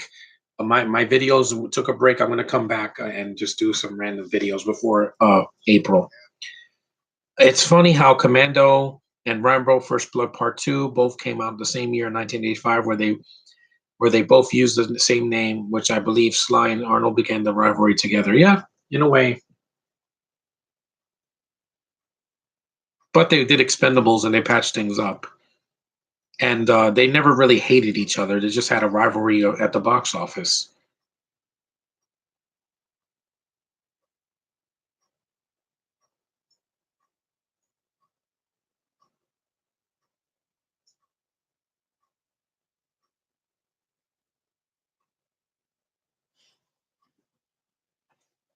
Yeah, this movie, it was good to review it again because I wanted to not review it, but to see the movie while I do a live stream on it.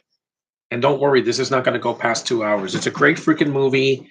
It still holds up. It still has a great sense of humor, great production values, great practical effects for the suits, and the film is fast paced. It gets to the point. It doesn't have an hour of expedition.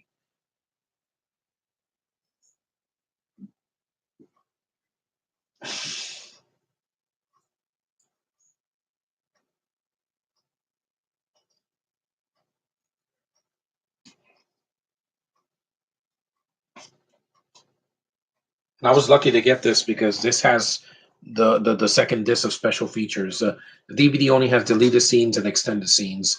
The second disc has a 7-part making of documentary that I want to see. Hopefully in April when I see the when Endgame comes out. Yep, Endgame is coming out real soon, guys. I can't wait. It's been freaking a month since I saw Captain Marvel, and I want to see another one, man. I need another fix.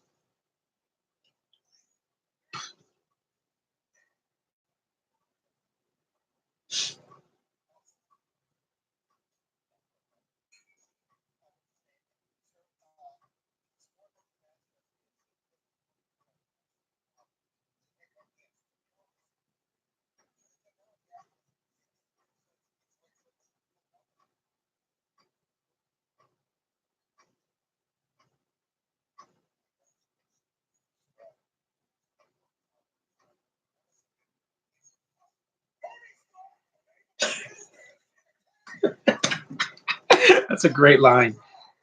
Yeah, I'm sorry, but I'm not Tony Stark. Exactly. He's not. That's a great line, man. It really is. And I don't want to show footage because if I show a second of footage, they're gonna just flag this video when on YouTube. And also, this movie doesn't have a big soundtrack like the second one does. Because the second movie has a lot, of like AC/DC songs. The second one and Avengers. Iron Man 3, no, it has I'm Blue, Dabba Dee Dabba Die. At least I don't have to do that one. I'm just gonna see that movie with my family because I'm seeing these movies out of order. I didn't see this one first. I saw Captain America: The Winter Soldier because during the winter. Ugh, it's like the things in Harry Potter, those grassy things that hurt your ears. Yeah, that's what it was like.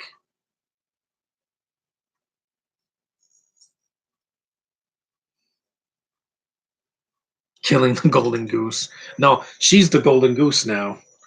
Freaking Brie Larson's. I love the fact that she loves the fans so much and shows up to the theater and say, "Hey guys, what's up?" That's what a true actress does. She doesn't shit on them. She doesn't avoid them like the plague. She doesn't freaking give them the cold shoulder. She embraces herself. I wish more actresses were like that.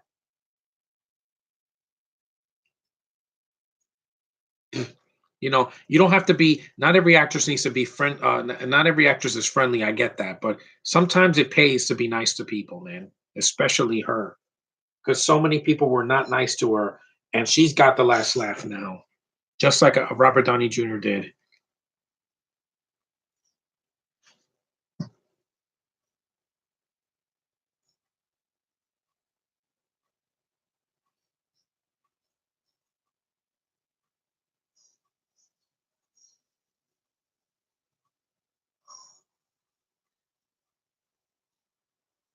No, I see it. See, he's bleeding from the ear. Would they do that in a movie now? No, because apparently in wrestling and in freaking movies, they don't want to show blood. Yet Tony bleeds in almost every single one of these films, especially in Civil War. Like he's a bloody mess, and Cap is going to kill him, but he didn't because Cap is not a killer.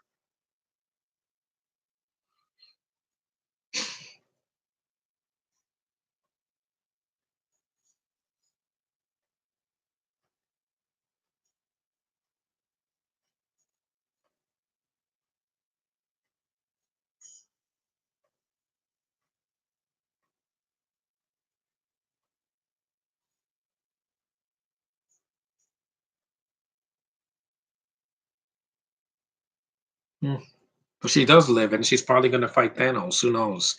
It's not going to bother me if a bunch of women beat up on Thanos because I'm like, he's an evil dictator that's purple, alien. He's not exactly human. And it won't bother me because that was the ending of one of the what was it, Death Proof, where all the women are punching the shit out of Kurt Russell, which that bothered me because it looked like they were overpowering it. I'm like, in real life, Kurt Russell could have kicked all these women's asses if he was young. Just saying, what was it? Freaking Zoe Bell and that black lady and this other girl. Yeah, I think it's Mary Elizabeth Winstead. Yeah, I was so not buying that. That was female dominance over that. This movie, Captain Marvel, didn't do that. She had struggles and vulnerability, and she wasn't just punching guys in the face.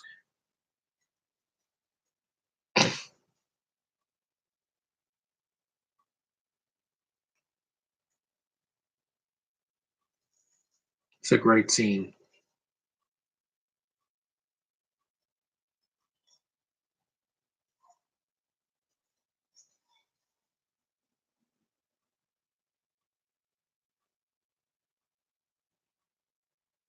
He looks pale as a ghost.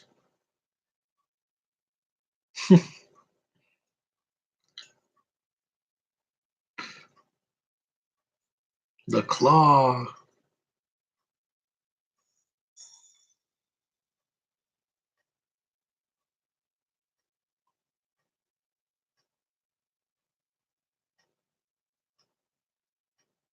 I know I'm not saying much, guys, but hey, I've talked for over an hour and I've said a lot of things. And this movie, yeah, just still holds up. And I'm glad I'm watching it for the month of March. And it was a great return for me on YouTube. I've been gone for so long. My last video was a video I did weeks ago. I just uploaded it now. There it is.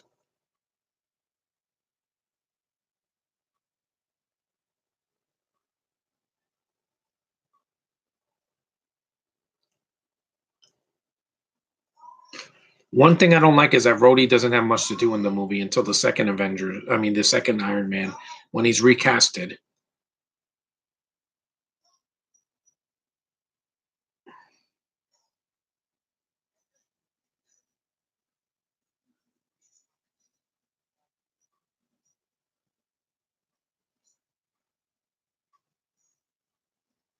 Hmm. I know. That was a big battle at the end between Tony and freaking Obadiah Stane with two giant robots suits in a way. What's your favorite Batman movie? My favorite are the Christopher Nolan, the Dark Knight trilogy. I also like the Tim Burton movies. I love all the Batman Arkham games and the anime series. Mine is the first, the 1989 movie, because I grew up with that. I saw that when I was a kid. It was dark and it has the best villain, the Joker, who I love to pieces. Without that, we wouldn't have had the Nolan trilogy either, because Tim Burton made sure that he did the comic book justice by making it dark, by not, making it only for not for kids. That didn't happen till Batman Forever, and I still like that movie, but I was 10 when I saw it, so I didn't hate it. But the darker version of Batman works when it's done right. That's what I wanted to see Ben Affleck go through, but again, DC did not give him a chance. Now it's going to go to somebody else. Who I would want as Batman? John Hamm. He was great in Keeping Up with the Joneses with Gal. I think he would have great chemistry with her if he was Batman. Here we go.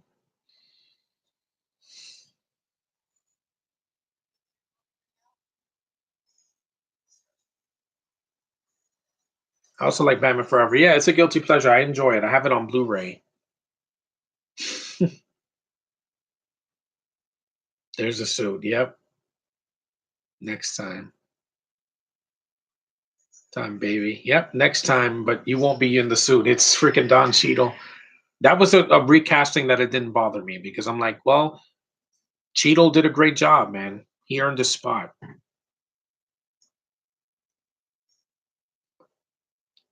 Has Ironmonger shown up yet? It's on. We're getting there, guys. We're getting there. We're at an hour and 43 minutes. If you're seeing this with me, we're almost the exact same time.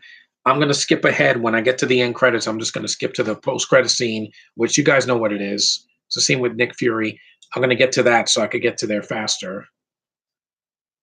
Next time, baby. Yeah, it's great. This movie just yeah.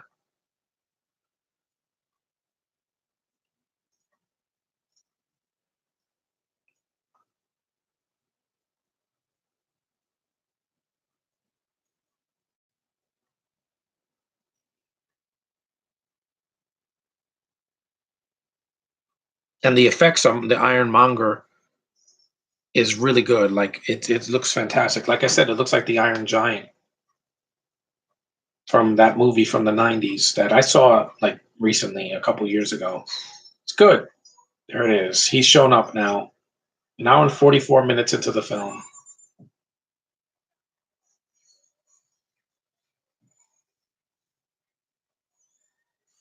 He's chasing a woman, just like when the Hulk was chasing Black Widow in Avengers.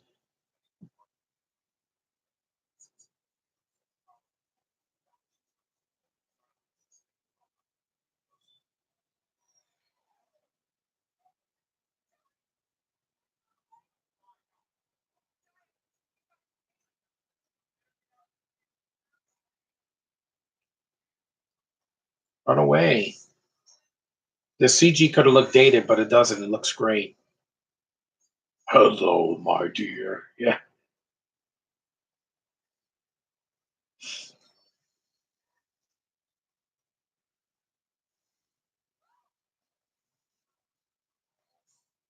that sounds like the robot, the Ed 209 robot. Yeah.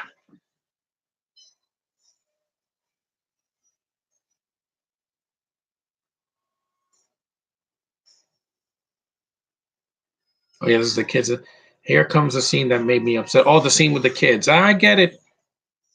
Kids, the kid in the third one was worse though, because he has way more screen time than his kids.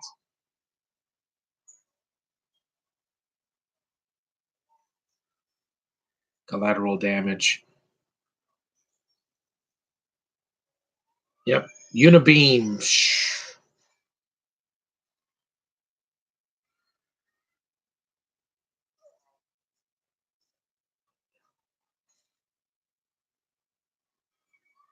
Yeah, there's like four kids in this was a scene.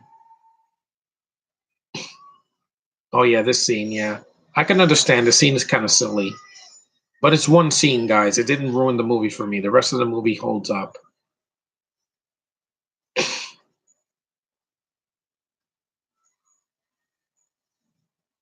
Oh man, Tony got knocked the fuck out.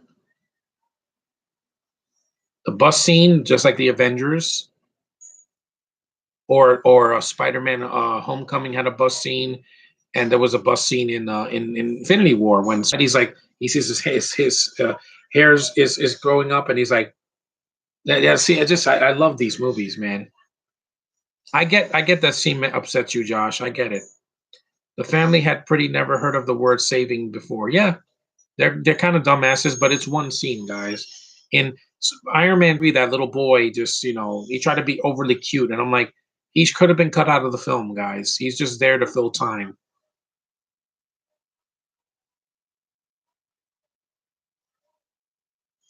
Yeah, I'm gonna fly just like you will.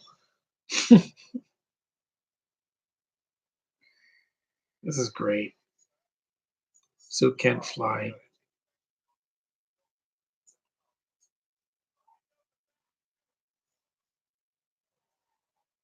Yeah, my tablet's almost at low.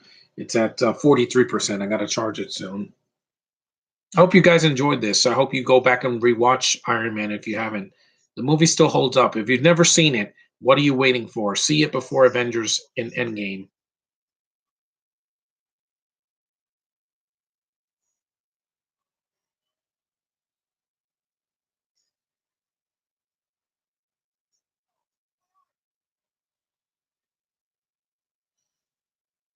It's like what happens when your cell phone's about to, uh, you know.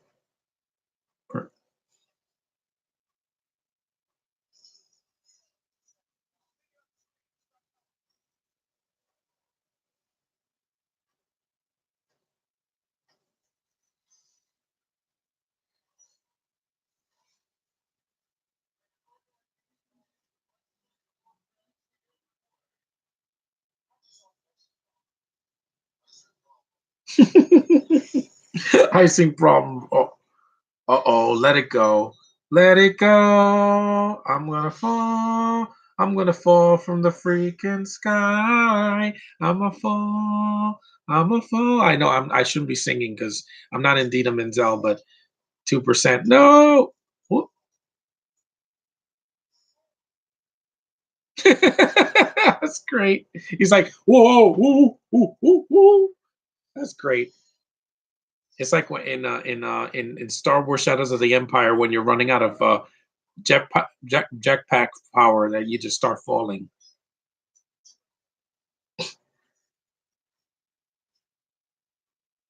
Uh-oh, I don't have my glove. That's great. And like I love what Tony said in Homecoming. If you're nothing without the suit, then you shouldn't have it. That's awesome. See, it's not preachy. It's just it hits the right notes, man. It really does.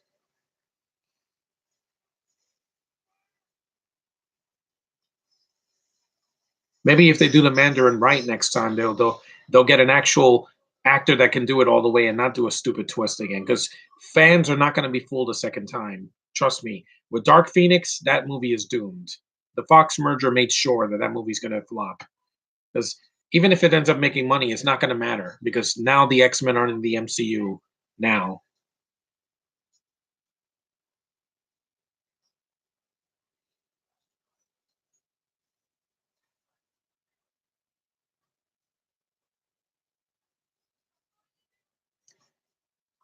And by the way, I've never seen Shakespeare in Love with Gwyneth Paltrow. Her she's very sexy in the movie. That milky skin and that beautiful hair and that face of hers, yum.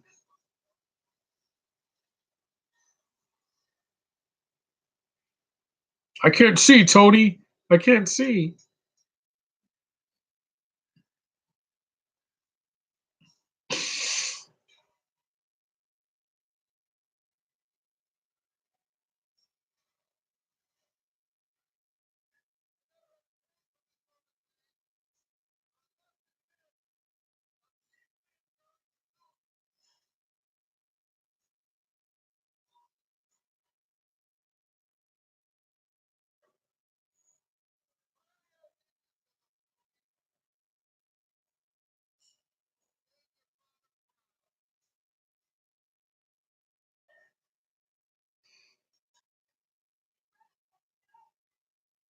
Can't wait to see Iron Man in Avengers Endgame. It's going to be freaking fantastic, man. 3 hours of glorious MCU bliss.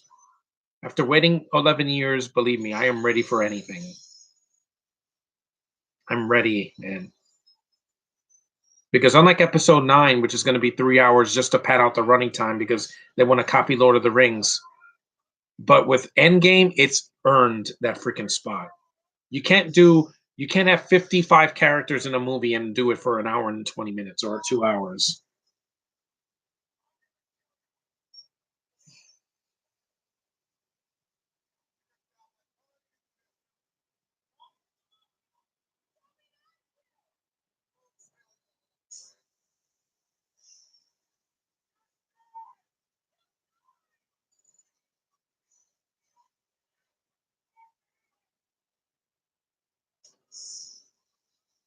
This movie proved that not only can Marvel movies be made, but they could be made very well and not have to be dumbed down to kids. A portal in the sky. They've done that too many times now.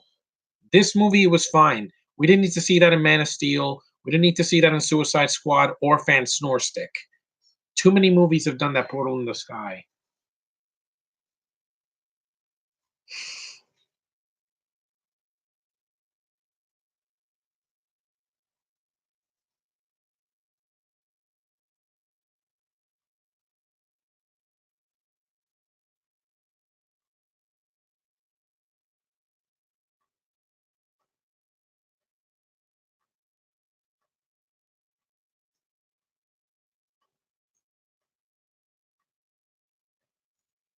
Sorry.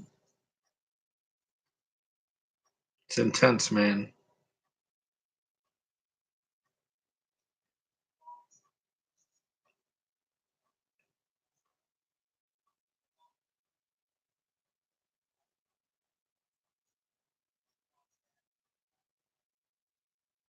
It's almost done, guys. This film is still technically it's under 2 hours if you don't count the end credits. Who is the Iron Man? Yeah, it's really under 2 hours, which is good because this movie didn't need to be an extra 30 minutes. We'll get that with Avengers Endgame. We're gonna have a lot of time. My friend Josh thinks that Josh Drake, he thinks that the movie's gonna be too long. No, as long as there's not 14 endings at the end, I'll be fine. Because Lord of the Rings, no movie can top that when it comes to the ending. Because there's like 14 endings at the end of that movie. 14. The movie is getting black. No, there's another scene. Oh, the movie's gonna fade to black. No, it's another scene and another scene. It went on for too long at the end. Like, just end, guys. You don't have to make the movie have 14 endings.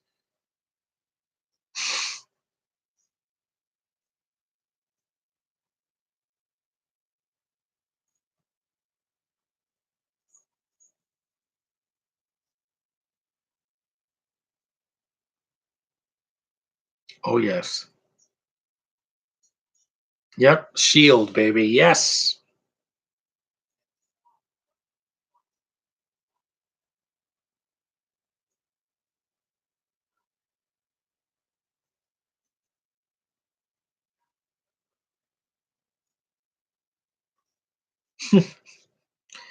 Hopefully, Avengers won't drag on if it's 3 hours. I'm gonna sit through the whole thing, guys. I'm not gonna leave my seat. I'm gonna be jumping out of my seat like a kangaroo every hour anyway. Whenever something badass happens, like when we first see Captain Marvel, people are gonna go crazy. She got so over in one movie than freaking the girl did in the Force Awakens. Yeah. Hey John, are you going to do another live stream? I enjoyed talking to you live. Yeah, I'm going to do another one of these for another Marvel movie that doesn't have a commentary. This was just happens to be the only one that didn't. So that's why I chose this one. And I already did a live commentary with my friends on Guardians of the Galaxy, Spider-Man Homecoming, Civil War, bunch of other films.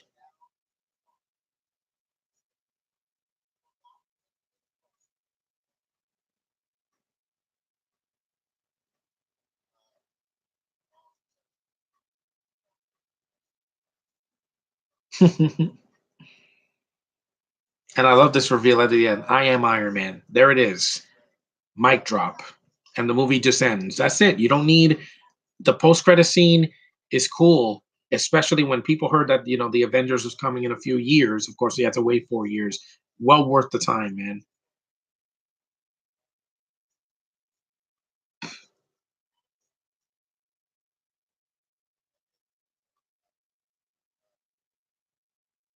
Fantastic. Wink, wink. And my friend said the Fantastic Four would never be in the MCU. Ha! The Fox merger happened, and now we have the X-Men, and we have the Fantastic Four, and we might even get Venom. Well, they don't own Sony yet, but we might get him. The truth is, I am Iron Man. Awesome. Yes. And that's how you end the freaking movie. That was great, guys. An hour and 57 minutes. Let's skip the end credits so we don't get any copyright strikes. Uh, let's see here.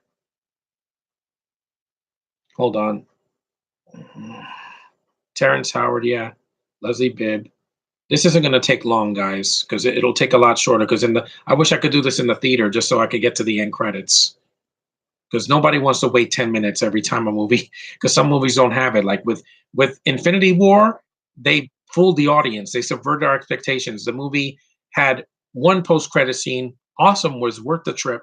But they's like, it fades to black. We're getting a scene, and they're like, oh God, no.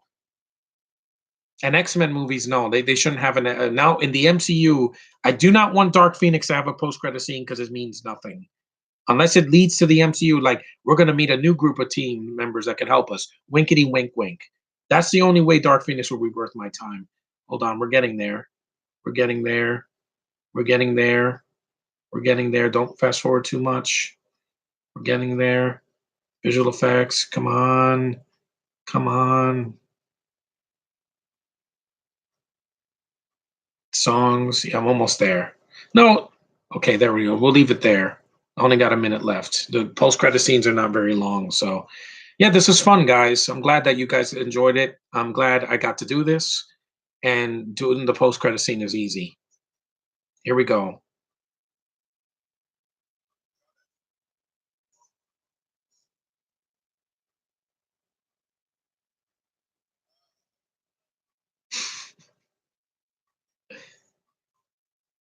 Oh yeah. Oh yes.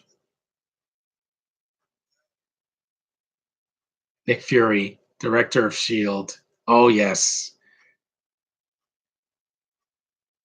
Oh yes.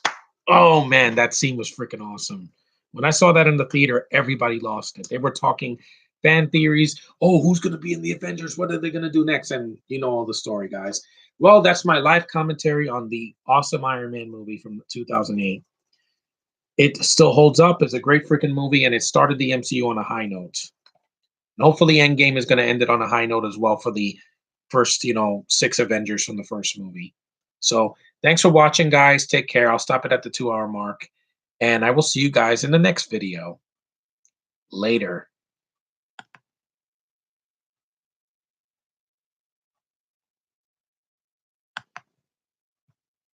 Are you sure you want to stop the thing? Yes, I want to stop it.